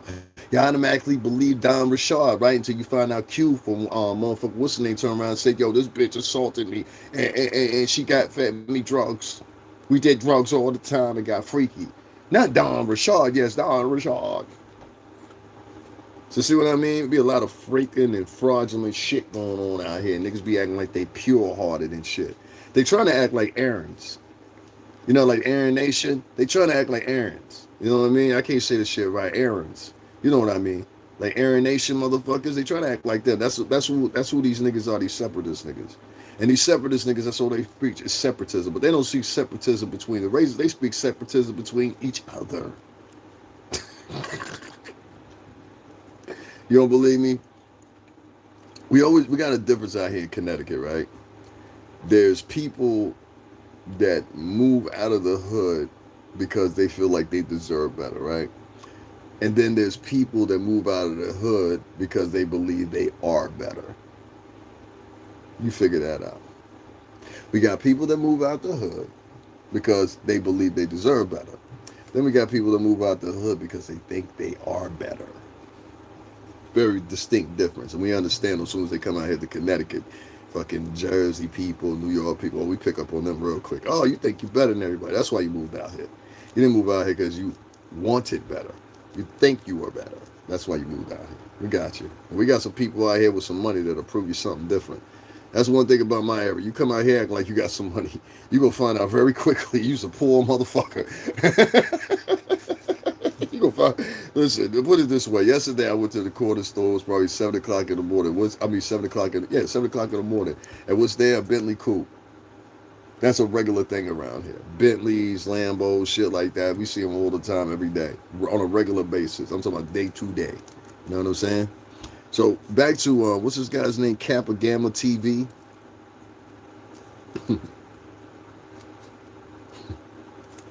These niggas don't know no conversations about money. Y'all about to default on your investment. So if you were invested in Umar for like since 2013, 2014, whatever you want to call it, you are now about to lose that investment. Whether that investment was, I don't know, $100 here and there a month that was extracted from your account from something or whatever it was, a subscription based. I don't know how he did this business. I'm not here to discuss how that man did this business. That's that man's business. And niggas like me and him, we come from elks like that. I don't get no other nigga business like that to that degree. That's some new wave shit. And some of these niggas that come from that era too, they know they going against the grind, and you know who you niggas are too. I ain't even got to say your name. A lot of people talking about y'all niggas, bro. A lot of niggas talking about y'all niggas. A lot of niggas think they unseen. A lot of bitches too. Nah, niggas is talking about y'all. If you don't believe nothing else, believe that. Niggas is talking about y'all. You know what I'm saying? Especially, I even give you a hint, especially for bloggers. Oh, y'all niggas about to have a hard time. You're gonna all watch it unfold too. Just remember I said that. It's 5 bloggers, and you're gonna see very soon they're gonna be having a very hard time. They're gonna be sending you sad stories. Alright? Remember I said that 5 bloggers. Alright, I'm gonna say it one more time. It's gonna be 5 bloggers here shortly. You're gonna see. You just remember I said this. There'll be 5 bloggers soon that you see here. They're gonna be having some hard times based on shit they said in the past. That was unproven, they couldn't prove it, and was facilitated by other sources as a further investigation. Now, bitches and niggas, you know who you are. And like I said, I always come with a warning. You know, I wish I had one particular woman that used to be, well, still is a singer to validate that. Because one thing that bitch can tell you is this. When I come and tell you something, you better fucking believe it. And if you don't believe me, fine. You'll find out very shortly after that exactly what I said was going to happen. It happened just like that. I got a long history of that. I've been here for 5 years. And a lot of people, they don't like me for that because they'll try to attach it to things and they'll say, well, the reason he knows that is because he's working with Diddy and he's working with that. Bitch, I got superstars. There have been superstars in my chat before the job scene. I got superstars I can pick up the phone and call them anytime that I fucking want to. You know what I'm saying? A lot of niggas just like, I can't even explain that like that. This shit just got to be over with Puff. That's all. And a lot of niggas that's in the music industry, you know exactly what the fuck I'm talking about.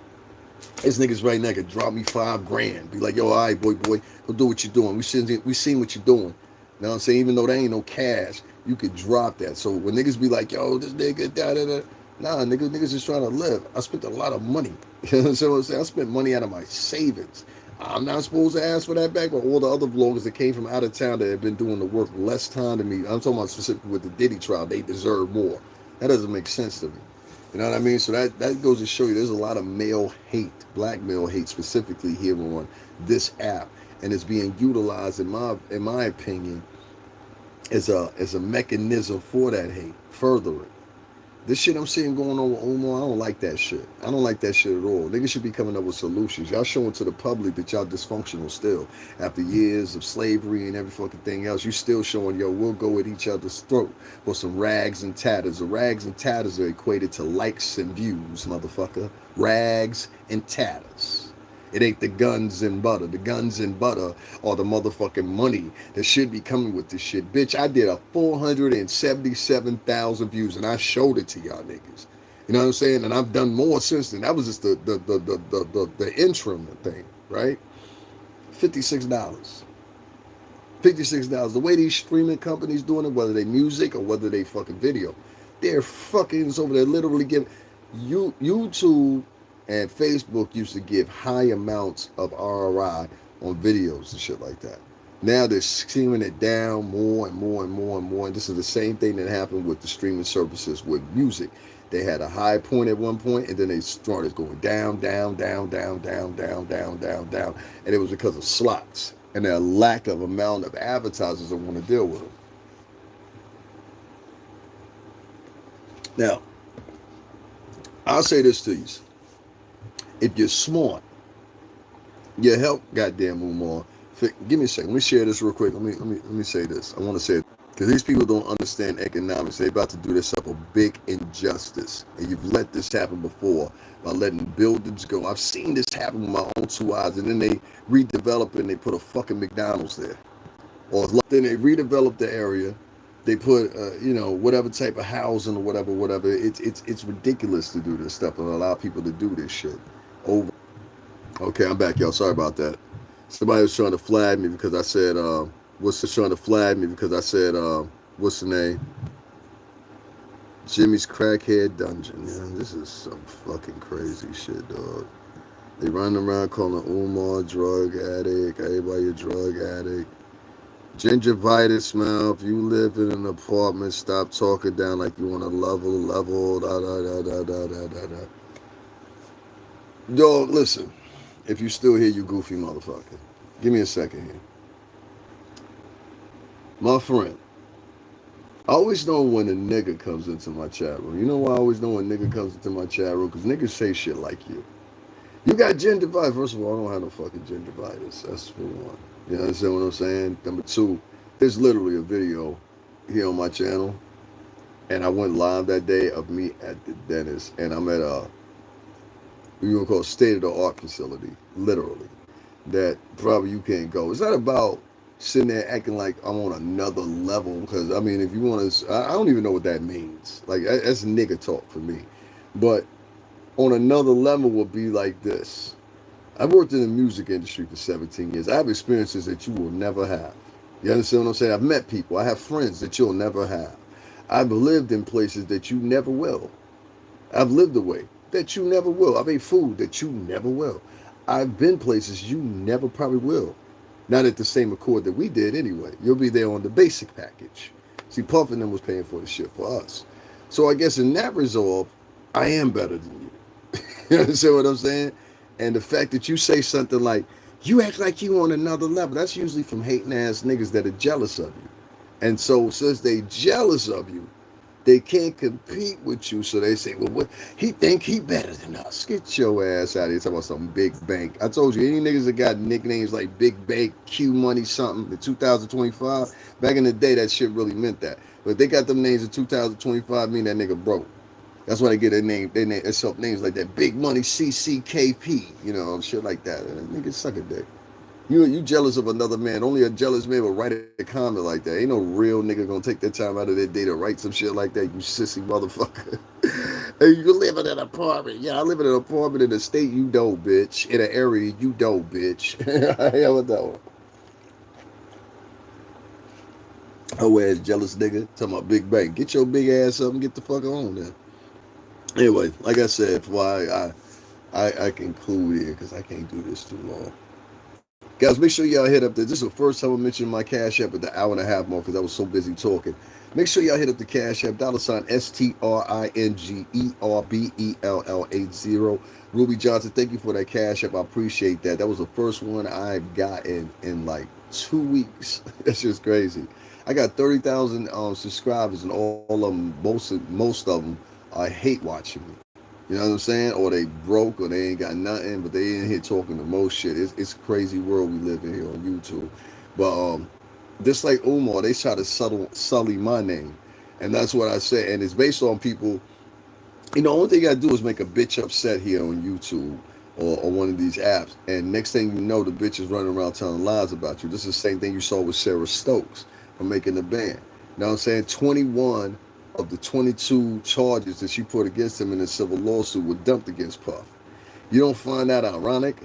You don't find that like crazy? And this is not Judge Samarinian. This is Judge Rakoff that's making this decision. He tossed 21 of her 22 charges. Y'all trying to tell me, yo, no, that bitch telling the truth. That's what they'll be like next. And next is the conspiracy theory. Sarah was a truth girl. She telling the truth, and they trying to take it down as a conspiracy. And shut the fuck up.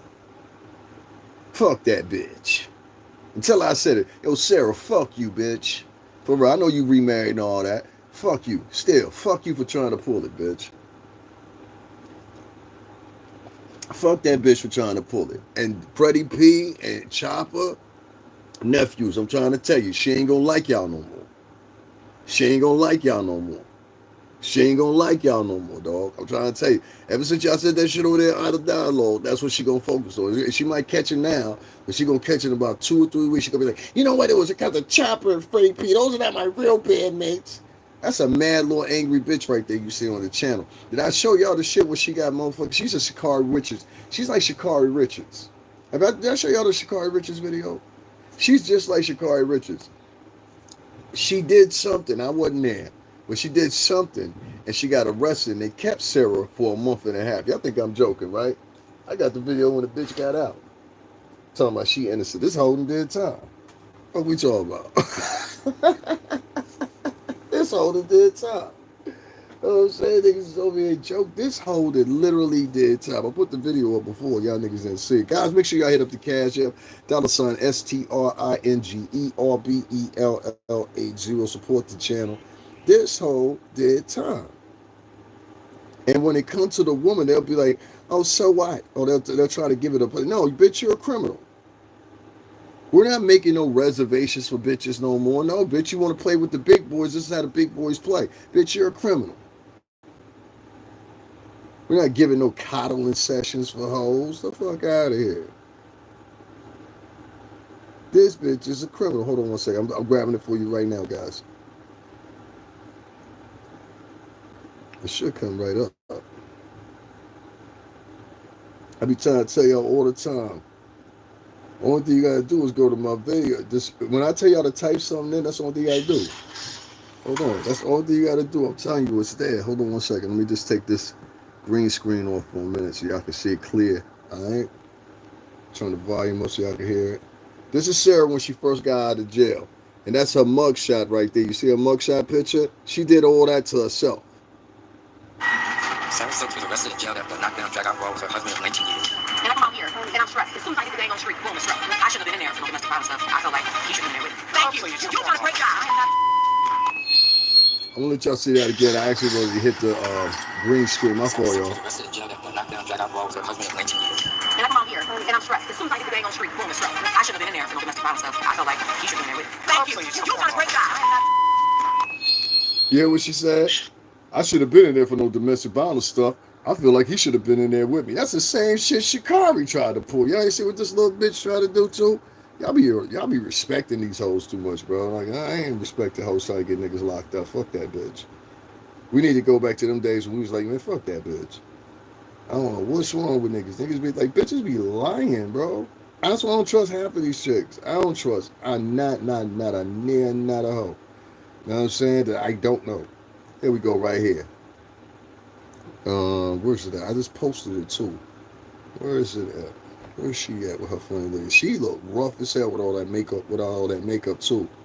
She look like Scooby-Doo. I said it yesterday too. I said she look like Scooby-Doo in the face.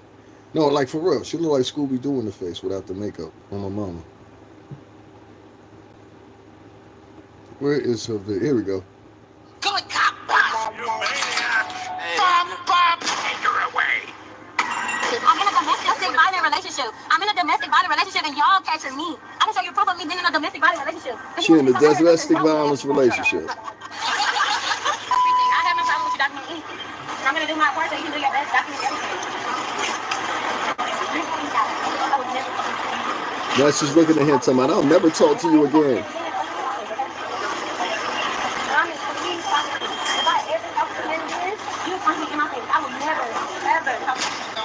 But I have to put it, I'm so sorry, you're grabbing me right now. I'm under arrest right now? What am I under now? What am I under arrest for? Christian, are you serious right now? Okay. I didn't assault him though. We have video cameras. We have video cameras. I'm not resisting, so you don't have to argue harder. Christian, are you serious right now? Christian. He doesn't get a say. But I understand. We were Ma'am, arguing. this is Washington State. He doesn't get a say in We were it. arguing. Okay, I'm not gonna resist, but I'm telling you that we were arguing. I didn't assault him. I didn't do anything wrong. But the fact that your guys are doing this to me and he's a man in this situation, I'm gonna comply. Going to jail. Yeah. I am. I'm not gonna argue with you at all. But you have me on camera. But at the same time, what he has on camera, I have my phone. Show something different. So if I need to show that, I will. Okay, but I have my phone that shows He something said, we different. got cameras all around here. Thank you so much, officer. The handcuffs off, like I'm not violent or anything. It's policy when you guys go to jail. So are y'all gonna arrest him? I'm planning on pressing charges on him then. Okay. Okay, I'm planning on pressing charges on him. So this right here, I feel like it's completely unacceptable. We had an argument as in a relationship. And y'all didn't see me put hands on me, but y'all saw me put hands on him. So okay. Now she's trying to manipulate the cop. So am I going to jail? You are going to jail. Who's gonna bail me out? You can make a phone call when you get Are you serious right now? You have to go see a judge first before that. Can I please make a call to my family right now? Are you serious? Can I make a concede for a protest for me? Are you serious? No. It's not supposed to mean. Oh my gosh, right now. Oh my gosh. Oh my God. Oh my God. Oh my God. She thinks she's a white woman. And she's walking past white women in handcuffs. I'm not resisting. Thank you for letting me know. I just want to record that I'm not resisting. I'm in a domestic violent relationship. I'm in a domestic violent relationship and y'all captured me. I can show you proof of me being in a domestic violent relationship. And he won't even come out here enough to help me. Do you have anything underneath this? No, I just have only y'all a bra. I just have a bra on. Thank you. Okay. Who would I have to call to get out of jail? I just have a bra. It's not me that. Like, I don't have a bra. Who would I have to call to get out of jail? What? So I have to pay for it? Check one. She's Who would I be able to call? No, I got one. You want to take your cash with you? Okay, thank you. You want to take your cash with you to jail? Yes, can I bail myself out? You got to see a judge first. I have to see a judge. Like, I can't even bail myself out. Just smile away, boys. Smile. Now, if y'all watch that, and you a woman or a man or whatever, you don't think these hoes out here lying on niggas, I don't know what the fuck to tell you, nigga. Everything come on fucking your way, you deserve it. Everything that come your fucking way, you deserve it. You meet a bitch like that, she take you out, you deserve it. You understand what I'm saying? If you don't want a person like me to talk about this shit, you deserve it. So don't come crying to me when the shit happened to you. And you like, oh, boo, hoo, hoo, the hoe got me. This nigga's got too much motherfucking adoration for these hoes out here. Anyway, I'm going to read this little article for y'all about Sara.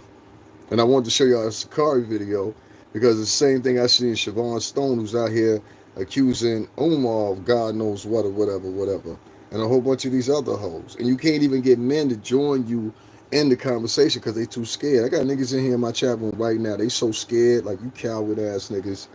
Like, don't you ever speak to me, you coward ass niggas. Like, y'all know what's going on and y'all just won't say nothing because you scared that the hood rat bitches won't say nothing to you. What's going on, God? You scared because the hood rat, not even women of worth. I'm talking about, this is the difference between women and hoes. We all know this.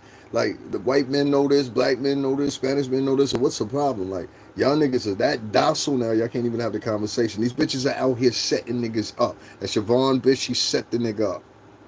You understand what I'm saying? This Sara bitch, she tried to set Puff up. You understand what I'm saying? This motherfucking Chikari bitch, she was just trying to set this nigga up and put him out to the grid. Said, yo, listen, he's the one that's abusing me. You just caught me doing it. Like, you could tell the bitch was lying. They just sitting there like, we got cameras. Well, I got a phone and it shows it from a different angle. No, it don't, bitch. It show everything that these above air cameras show, and it show you hitting him. Well, she was willing to lie on him to get herself out of trouble and invoke trouble on him. And the base thing that y'all don't figure out is both of them got careers. Both of them got careers. So she was willing to sacrifice his career for her own career. That's not a bitch you call wifey. That's not a bitch you call wifey. That's not a bitch you call wifey. That bitch is like Scooby-Doo anyway. You know what I'm saying? Those were, I don't know what that means at the end with but I hear you. Now I don't believe there was no video beatings. I think a lot of women are quick to a lot of women are quick to say that men are abusing them now. Like men just walk around in society and punch bitches in the face nowadays. I think that's crazy. Or men just walk around like cavemen and just grab a chick up and say, "Ooga booga, you coming with me?" Like all men are not out here taking the J, son. You know what I'm saying? They're just not.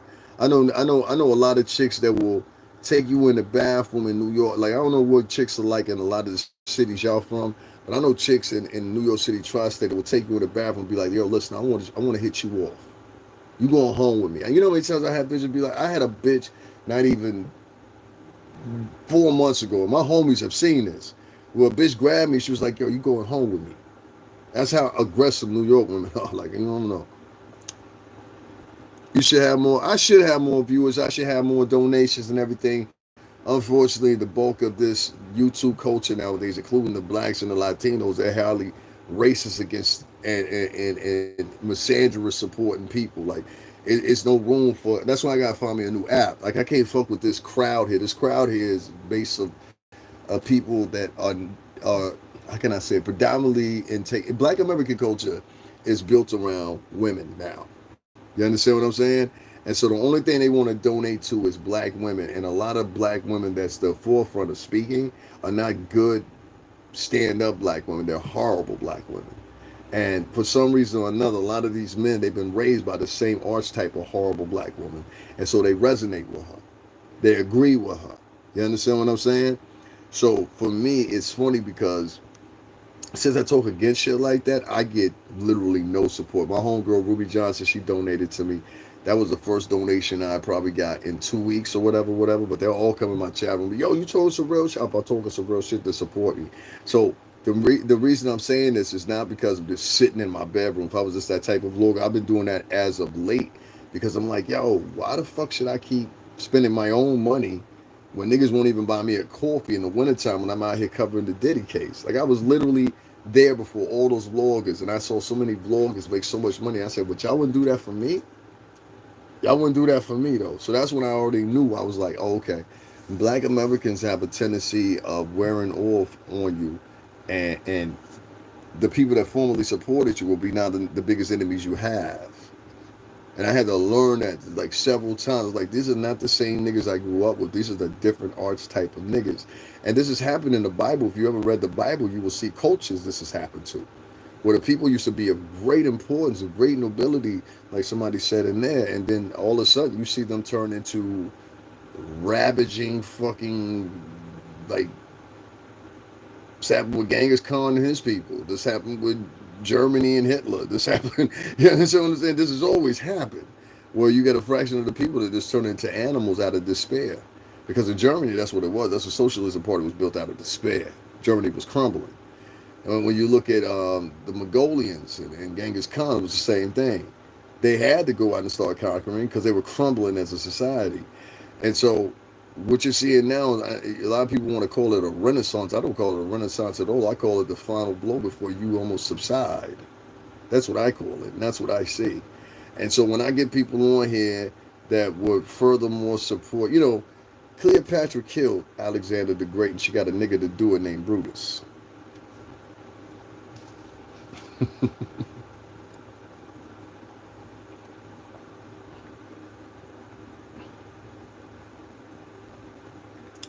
I don't blame white men for what's going on right now. That's the difference between me. I blame niggas for what's going on right now. I told you, the Black American culture is so female centric, and Latin American culture, a lot of it too. But Black American culture is so female centric that the men will speak to you just like the women do. You understand? So you gonna have a nigga that work at McDonald's and he'll think he's a real man. You'll have a man that works as a janitor or whatever. He'll think he's a real man, and he'll come at you dressed nicely or whatever, how you are, and try to act like he can compete with you and y'all on the same level or whatever. And it's crazy because I'm like, yo, I had a nigga just came in here early. He was like, you think you better than us? You on a whole nother level. Well, nigga, I worked in the music industry for 17 years, and I had experiences that you didn't have for that 17 years, including going across the country, being around the best of everything, including hotel rooms, every fucking thing else, man. I understand some wonderful, beautiful places. So I guess in that point, I am better than you. I've lived in better places than you. I've ate better than you. Like, it's a lot of things I've done better than you. You know what I'm saying? At the time frame. So if you go back in time, and I'd be like, yo, well, what were you doing at 22? What was you doing at 23? They can't compare. You know what I'm saying? So I refuse to have conversations with niggas when they on that type of level. You think you better than us? Yes, bitch, I do. Fuck you. These are the same crew of people that wouldn't even buy me a fucking coffee when I was out in the cold. You think I give a fuck about niggas like that? Them niggas are letting you know, nigga, I don't give a fuck if you was freezing, you died, no nigga, fuck you. Nigga tell you that, you gotta take it for what it is. You understand? Hold on one second, let me get this goofball out of here. Then the other ones you got is the constant comedian black dudes. I had a nigga come in here last. Only thing you talk about is black, man, because you like y'all niggas just some weak ass niggas. You just want to destroy each other, and whether it's verbally or whether it's physically, you just want to disturb each other. That's it. That's why the bitches they rule over you because they know how to work together. Y'all don't know how to work together.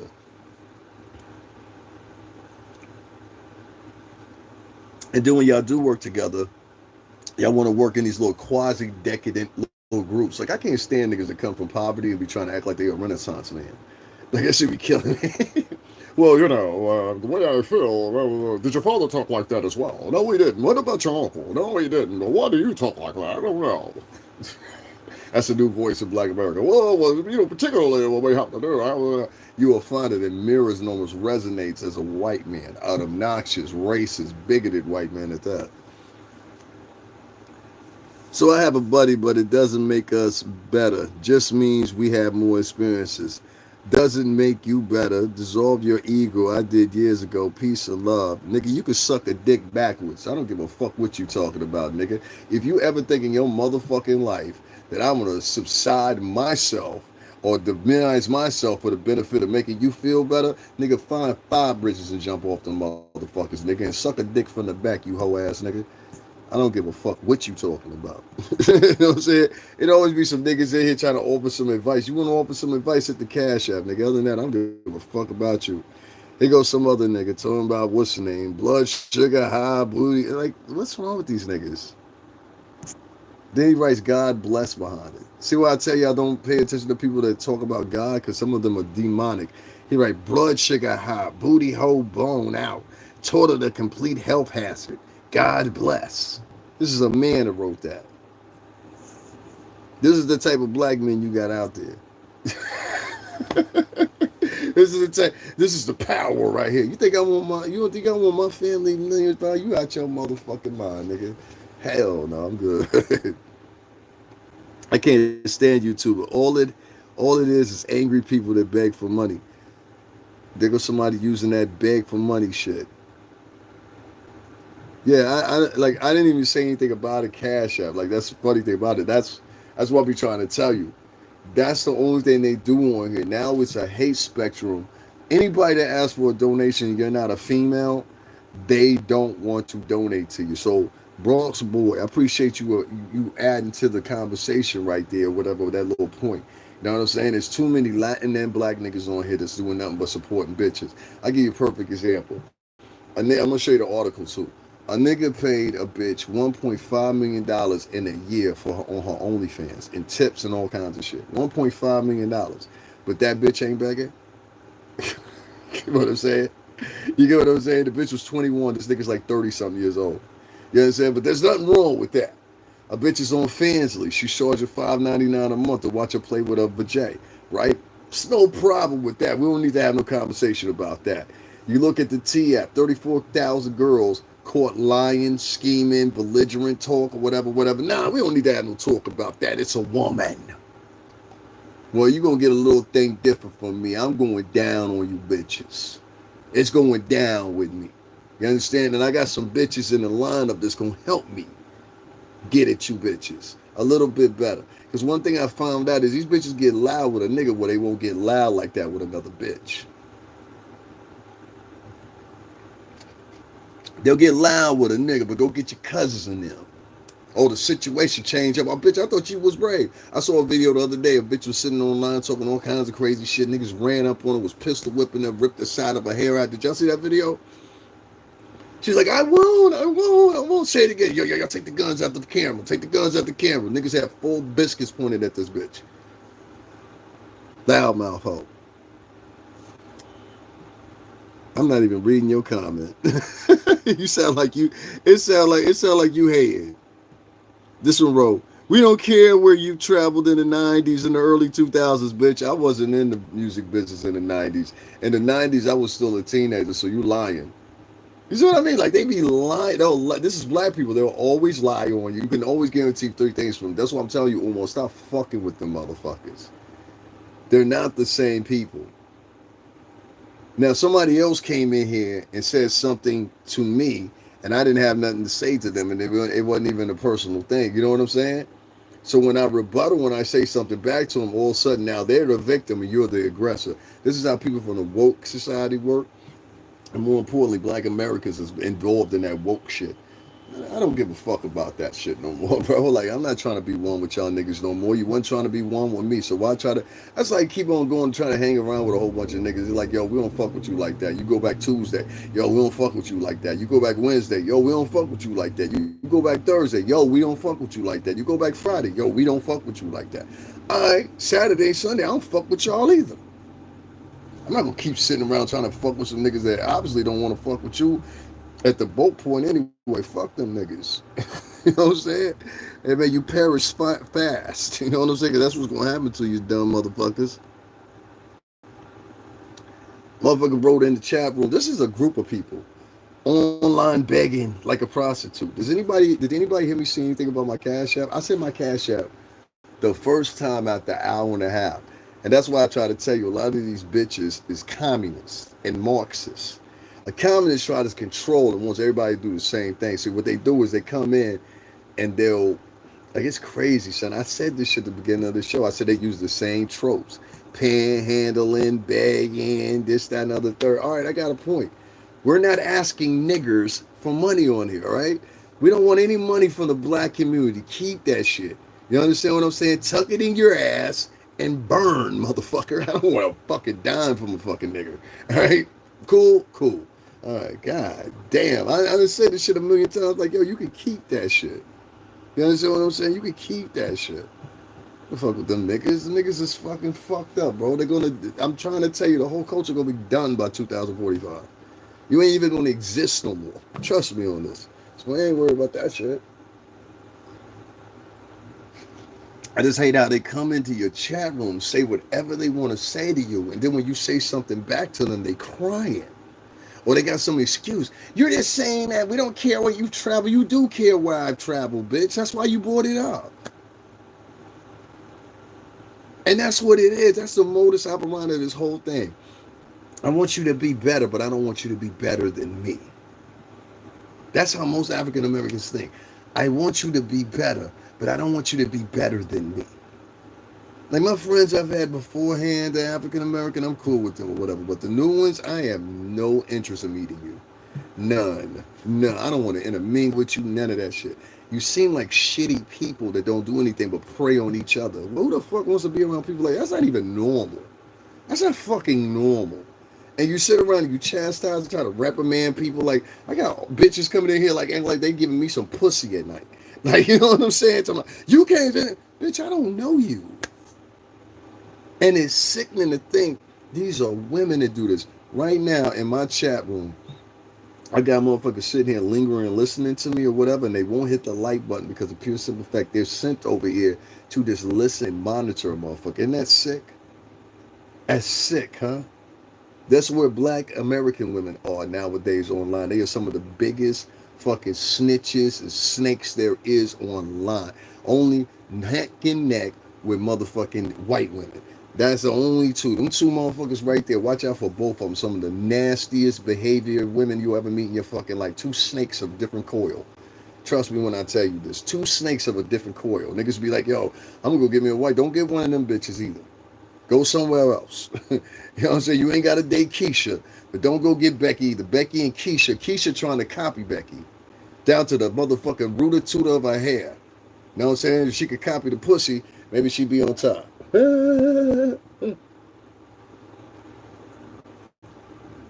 Anyway, never mind that. Now in the diss, that's just real.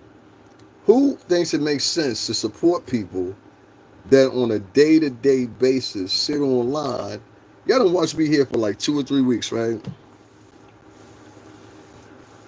I ain't answering no questions. Anyway, listen, y'all done see me for about 2 or 3 weeks on here, right? And y'all keep seeing motherfuckers come in my chat that I don't know.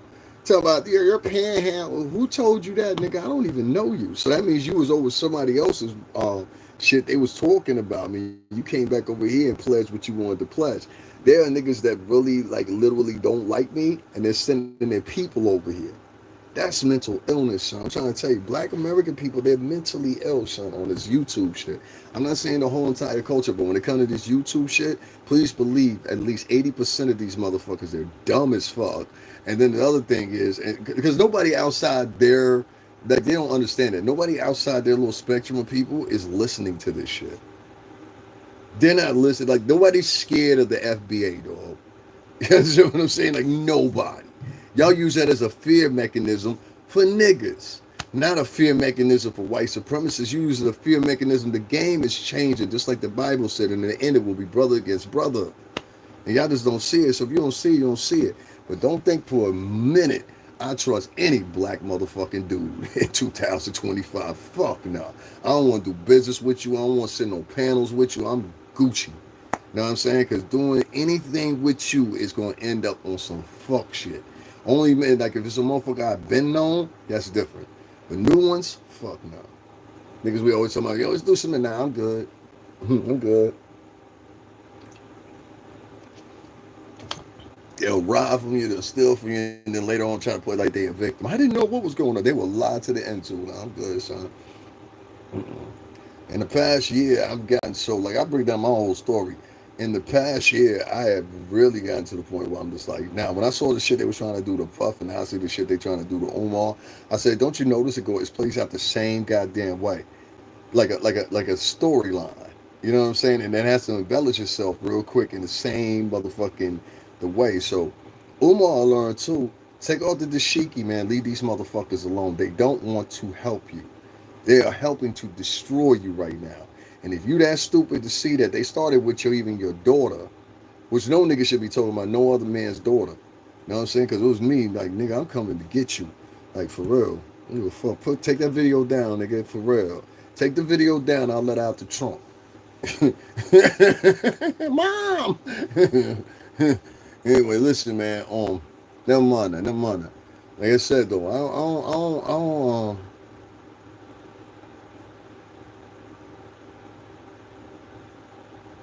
my message to black American men and Latin American men, entonces a negritos, a negros, entonces esta mi gente ahí, entonces pero la corazón, esa es gente la gusto amigo, no el americano negro.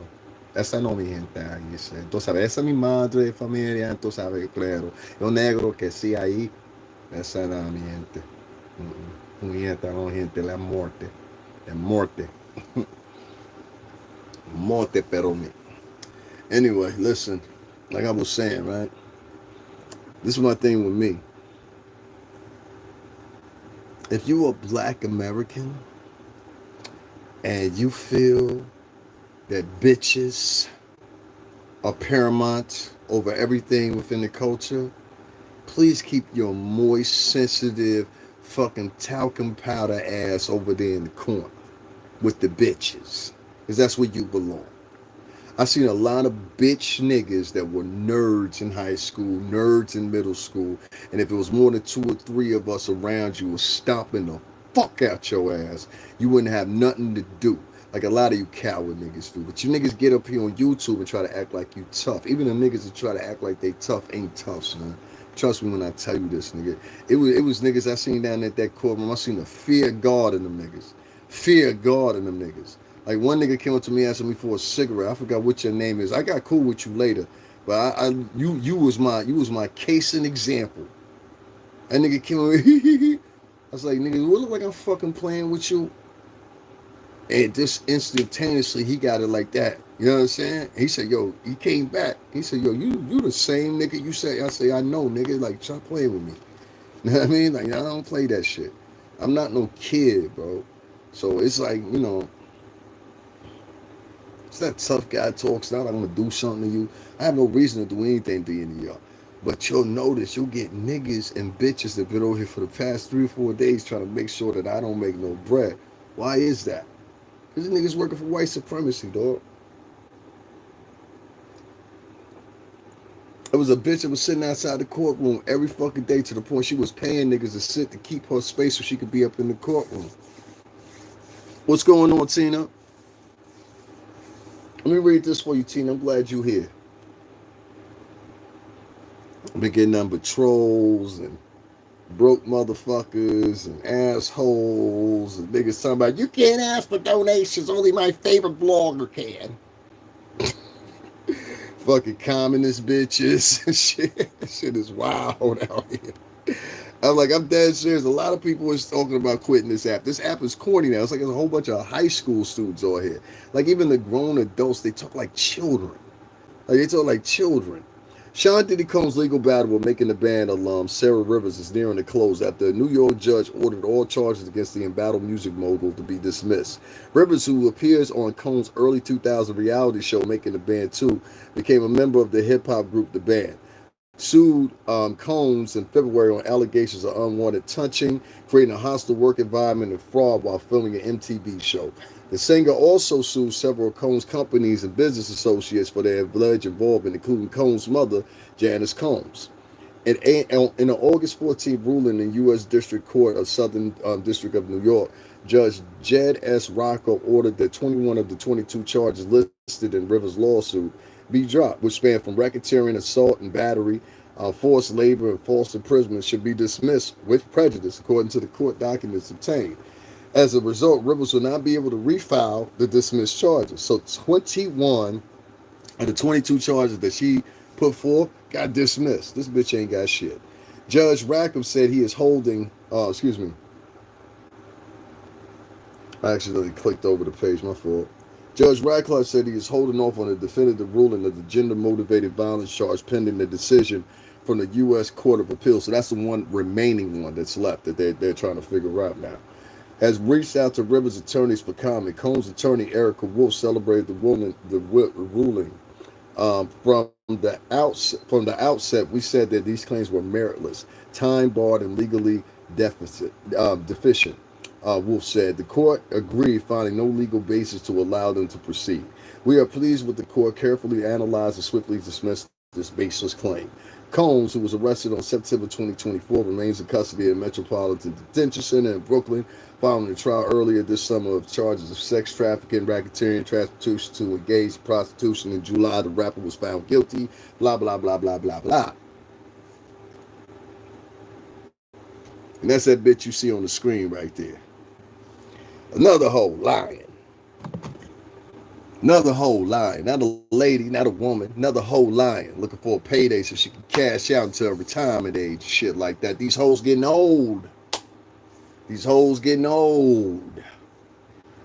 These hoes getting old. And now they looking for a cash out. I saw a recent picture of Cassie with her big pie face looking ass. You want to see a picture? Let me show you a recent picture of this big pie face motherfucker right here. You know what I'm saying? Doom, doom, doom, doom. It's a thin line. Let me move this over to the side. Let me do that again. It's a thin line between fries and shakes. That's what she really gonna look like right there. I'm trying to tell you, a lot of them light-skinned chicks, they don't hold up after about 35, man. The elasticity start going in the jawbone.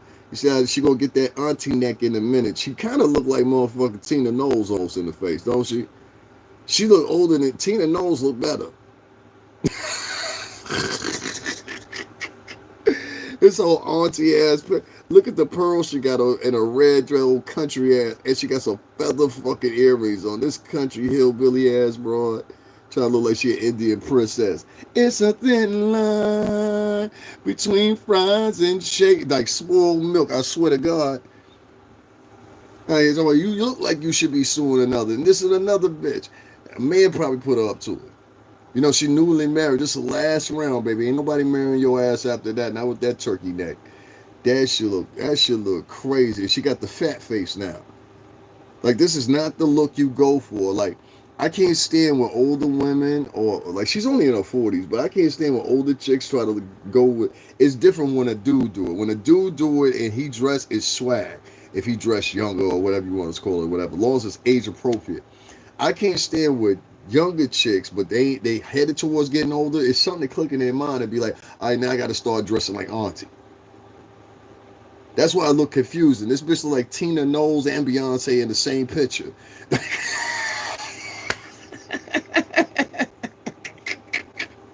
This was like Beyonce and Tina Knowles at the same damn time. Like, there's women that's older than her that don't look this aged. I'm just saying, that's just my opinion. So, I mean, Sarah, you ain't quite the sex symbol no more. Like, let's just say that. Like, you know what I'm saying? You are definitely joined the club and the elite of the unfuckables. You know what I'm saying? I see women out here 50, 55, 60 years old that be like, yo, auntie can get it. This bitch is in her 40s, and that's what she looking like right now. This shit is going south.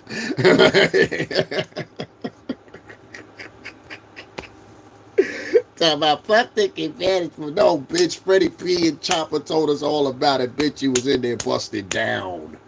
When they caught another one. I just played the video of Sha'Carri Richardson getting ready to jump on and throw her husband out to the motherfucking pond, or her boyfriend, or whatever. Talking about, he beats me all the time. That's what she told police, to get out of trouble so she could get him in trouble. He could lose his career, not her lose her career. This is the type of woman y'all got as y'all dating choices, man. Good luck, man. Good luck. Good luck. Good luck. What they all got in common? All of them black. They're not white girls. These are black women doing this, dog. And I don't know where we're going to take. What was the last white bitch that had a nigga up in court? Go ahead. Let me know. Somebody write in the chat. Who was the last white chick that had some niggas up in court? Go ahead. Tell me. I need to know. Yeah, she wasn't hot like that back then, for real. Can somebody tell me? Can you tell me a profitable case right now? Like a big case that involves a white woman and a black man. Like, Tina, you a black one. I'm just saying, help me out here. Tell me one of these rappers that got some issue with a chick and the chick is white. Tell me right now. Anybody? Nobody? Nobody. Nobody. Because, Tina, these women are not from the same ilk as you. That's why I keep trying to tell y'all. And y'all, and not you, but they ain't listening. These bitches that we talking about right now is not women. These is bitches that have been taught survival mechanism. Survival mechanism for them, no matter how pretty they appear to you aesthetically, survival mechanism comes from the hoods and the boogers that they come from. Because, like I said, here's this bitch a couple of months ago. I didn't even show y'all this. And she been locked up before for some shit. This is the only thing we had to go to right here. Hold on one second. I got y'all. Don't worry about it. Don't worry about it. I got you. I got you. I got you. I got you. I got you. Let me show you something real quick if you didn't know. Sara been in the clean before. Sara Stokes was arrested and jailed after a knockdown drag-out brawl with her husband of 19 years. And I come out here, and I'm stressed. As soon as I get the day on the street, boom, it's stressed. I shouldn't have been in there for no domestic violence stuff. I feel like he should have been there with me. Thank you. You done a great job. You heard that? She said the same thing Sha'Carri said. I don't feel like I should have been in there by myself. I feel like he should have been in there with me. Why, bitch, when the police came and they snatched you? You know what I'm saying? This is two elk of women. We're talking about bitches that pretend like they're ladies. This bitch got a bid behind her.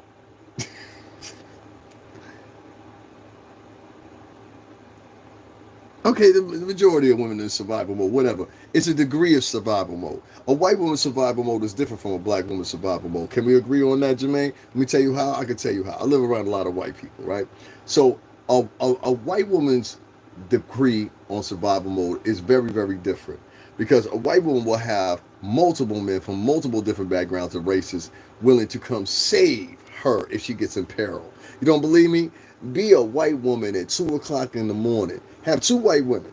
Have an ugly white woman and a pretty white woman. both on the same highway, maybe a mile apart. Both of them got a flat tire, right? They will drive right past the unattractive white woman, will drive right up to the attractive white woman and help her without her having to put any effort in. She could be looking the other fucking way. They can get a glance of her face. It would be like, you understand what I'm saying? They're not going to do that for a black woman or a lot of Latin women either. If you see a black chick or a Latin chick on the highway, you get kind of scared to stop for them. Because you're like, oh God, this bitch might bug out on me. I don't know what'll happen, whatever. And that's the realm that y'all getting yourself into. Y'all getting into peril. Where y'all getting into fights. I see videos of black women getting into fights and niggas instead of like, I thought they were pussy for not getting involved and breaking it up. I'm like, why you ain't breaking it up? And I understand. You break it up, you might get stabbed, beat up, or whatever by the people that's, you know what I'm saying? So it's like, nah, I ain't breaking up no black girl fights. I ain't breaking up no Latin girl fights either. You know what I'm saying? Sorry. You know what I mean? I might be more inclined, I hate to say it, to help out a white woman than a black woman. Because I know at least if I help out the white woman, at the very end, you're going to say at least thank you. I appreciate it. I've been in that situation before, so I know. Black women, you do it, man. Her and the nigga that's beating her might end up jumping you. You know what I'm saying? Same thing with Latin women. They'll turn around, her and the nigga she was arguing, they'll end up jumping you. You don't believe me? Go to the club and try that shit tonight. Go ahead and let me know how it worked out. Let me know how it worked out. Y'all know what I'm talking about. It's the truth. I don't live in that imaginary world. That's not true with everybody, bitch. It's true most of the time. So I have to say for Sara was busting down. Freddie P said it. Chopper said it in an interview with Art of Dialogue. And I don't know if that led to the belief of that, but I would tell, what's her name? Hey, yo, Puff, Ag, you need that motherfucking clip I got you, nigga. You need this clip about this bitch going to jail for domestic violence.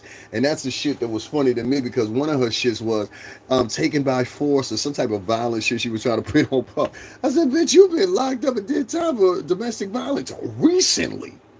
Is that right, Davin? Recently, Davin, yeah. She did time for domestic violence. That was recent. That was as of like 2-3 years ago. So she been recently locked up for domestic violence. Yet in your charge against Diddy, you got some shit about bitch. If you don't go sit several seats down, auntie. Oh, auntie. Look, that bitch is like Tina Knowles in that bitch. and Tina Knowles look better. She looked like Tina Knowles when Tina was like 60. That's the biggest gallon of spoiled milk I ever seen. Y'all better have use that milk. It's going to spoil, boy.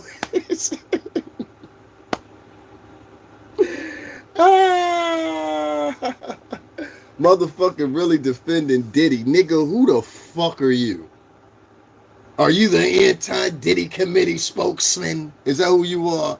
Who the fuck are you? Are you the nigga that says, yo, all niggas should go to jail, regardless if they did it or they didn't do it? Well, guess what, bitch?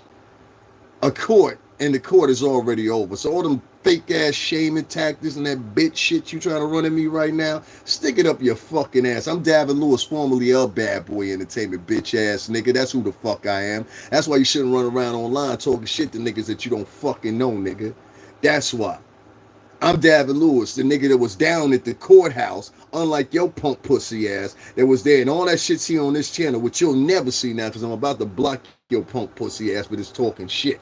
It's not the point of whether or not I'm defending Diddy. A judge today threw out 21 of this bitch's 22 accusations. The only reason he didn't throw out 22 of them is because he called every last one of them meritless. Let me add that. The reason he threw out 22 because the other one has to be determined under the Women's Survival Act or whatever the blah, blah, blah, blah, blah, that shit is. So shut the fuck up. Get your mama pussy fixed, bitch. How about that? That's the type of niggas you have come over here. Poor white trash and niggas. I keep trying to tell you that. You notice that the view count keep going up, but the likes don't keep going up? These is all seasoned haters.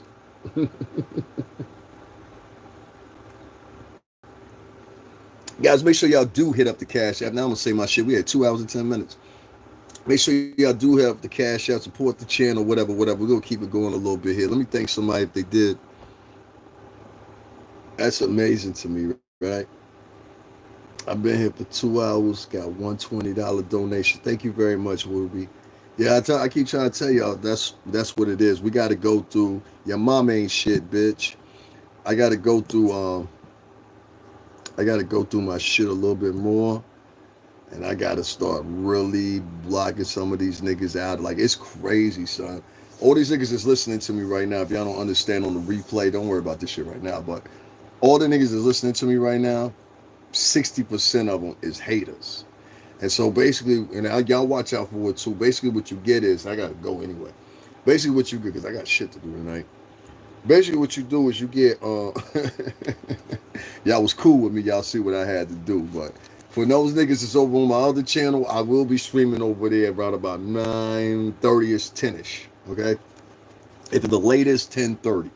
So if you over on my other channel, you know what I'm talking about. Off this bullshit ass platform, go over there around 10 o'clock and y'all see what I'm talking about. Y'all get what these niggas don't get. That's why I don't stream over here like that no more. I sit up here, we talk in the bedroom. Taking these niggas on tour with me and all that shit. Fuck these niggas. Anyway, listen. As you can't take this shit serious anymore. Evidently there's a problem. But I want to tell men this. Just like you've seen doing my whole broadcast. Let me just end it with this, because I ain't sitting here doing it with these cocksuckers. This as you've seen with my broadcast the whole time, right?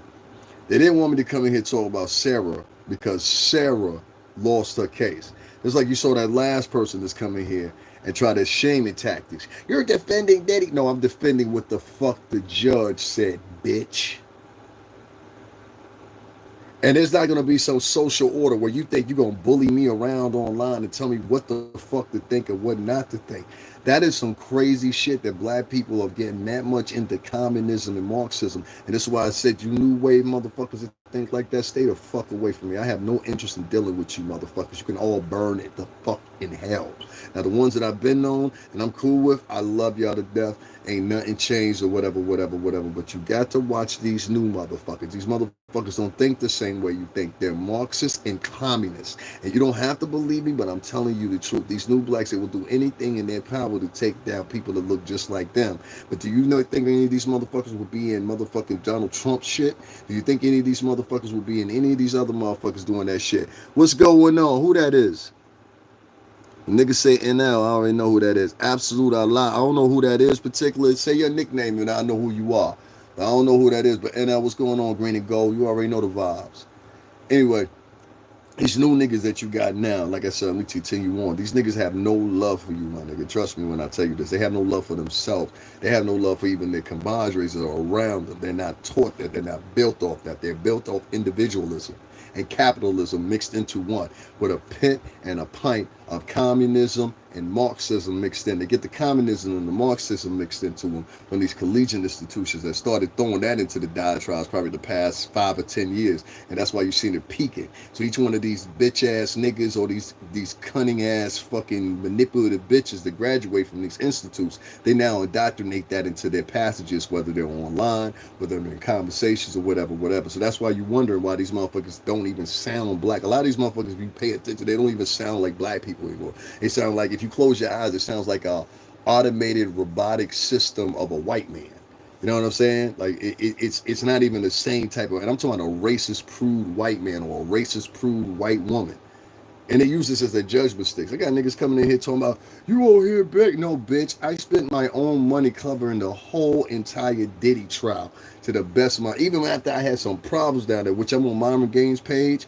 Only thing I got to do is go to videos on Myron Gaines' page for Fresh and Fit. Scroll in videos. Scroll until you see the girl with the blue wig, the black girl with the blue wig. That whole video is me. You understand what I'm saying? That video is at 500,000 views. That's the biggest viewed video he's had since then. Put it that way. I checked the number. Every video he's got, ain't name one of them after that went over 110,000. My video with me by myself in here did almost 500,000 on his page. I'm about to rip it off his page and put it on mine. I'm like, shit. But shout out to Myron. Myron's from here in Connecticut. He's from New Britain originally, not from Miami, New Britain, Connecticut. So shout out to Myron. You know what I'm saying? Because he saved me. Because niggas had one video angle and they was putting me out here as being this, being that, being this, lying on me then. Like it's a big system on here. Black women and black men lying on niggas nowadays, and they lying on Umar.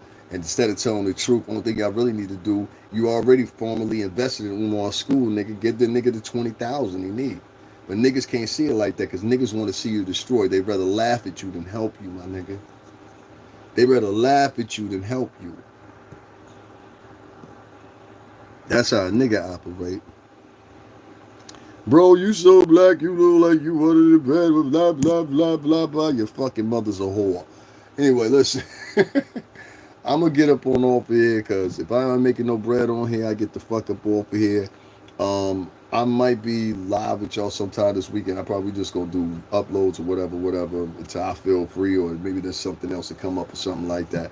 I want to thank everybody that did show up, everybody that didn't hit the like button. Appreciate y'all too. You know what I'm saying? That's the other little thing they try to do now. They come over to your podcast, listen to you, don't hit the like button. Oh, it's a guy and he's black. Don't like the podcast. Or like you saw the dude, he just wrote the comment right there. Did you see the comment he wrote? Bro, you so black, you look like you under the bed. You know what I'm saying? Shit like that. So yeah, I can't do this shit no more. This live shit, this shit like take me out of my mood and make me angry. That's why I don't like doing it too much no more, because you just get these retarded ass people that come in here and they really ain't got nothing to offer. You notice ain't they one of these motherfuckers have anything to offer the conversation even when I ask them. And I really do believe it's because I'm on a different level of thinking than they are. Like totally. Like nothing. I noticed this, like when you get all like black people together, whatever, they start doing that like little gestation type shit or whatever. You be like, oh child, ew, oh Lord have mercy. Who taught you how to say that one over here? Somebody told you come over here and say that one. That's the one that the vloggers that don't like me, they'll be like, go over there and say something about real juvenile shit. Go over there and say something about his teeth. Go over there and say something about him panhandling. You notice that's only been the same two tropes. Now, like, bitch ain't came in here something ugly. Bitch ain't say he came in here and say, yo, he fucked up. The other one they would run it, they'll run on you. They'll say, he's homeless. It's the same tropes from niggas. These are niggas. Nobody gives a fuck what they think in society. So who gives a fuck what you're talking about? Nobody gives a fuck what you're talking about.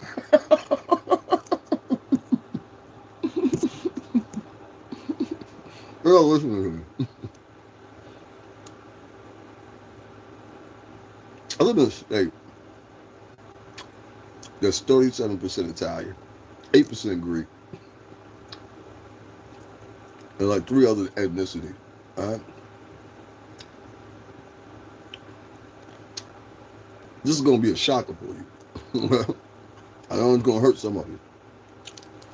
But nobody gives a fuck about the judgments or the metrics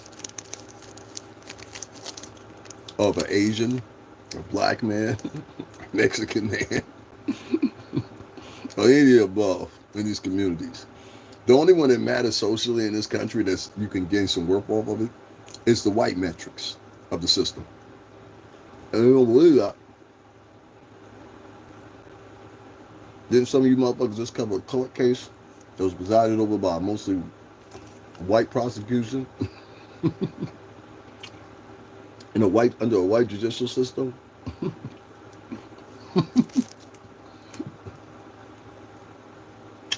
No.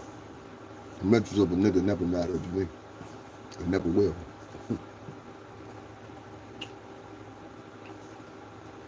However, and I'm gonna give this to the young boys and girls. Don't ever let the metrics, first of all, somebody try to judge you. First thing you should find out is who's doing the judging. Then the second thing you should do is find out their background. Like, where do you come from? And what you'll find out is a lot of times these motherfuckers that talk that way as adults, they grew up under dirt. You understand what I'm saying? Like, they have a dirt background. And so that's why they talk like that, because that makes them feel like they fit in. I live in one of the most opulent areas in Connecticut you can literally have in the state. Like, literally. Anybody that know me in person, they know that.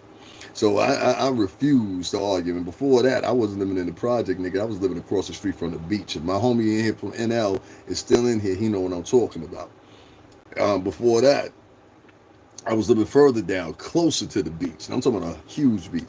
I've always lived shoreline. I've always lived good. I ain't never, except for 2 times, stayed with a woman in my whole entire life.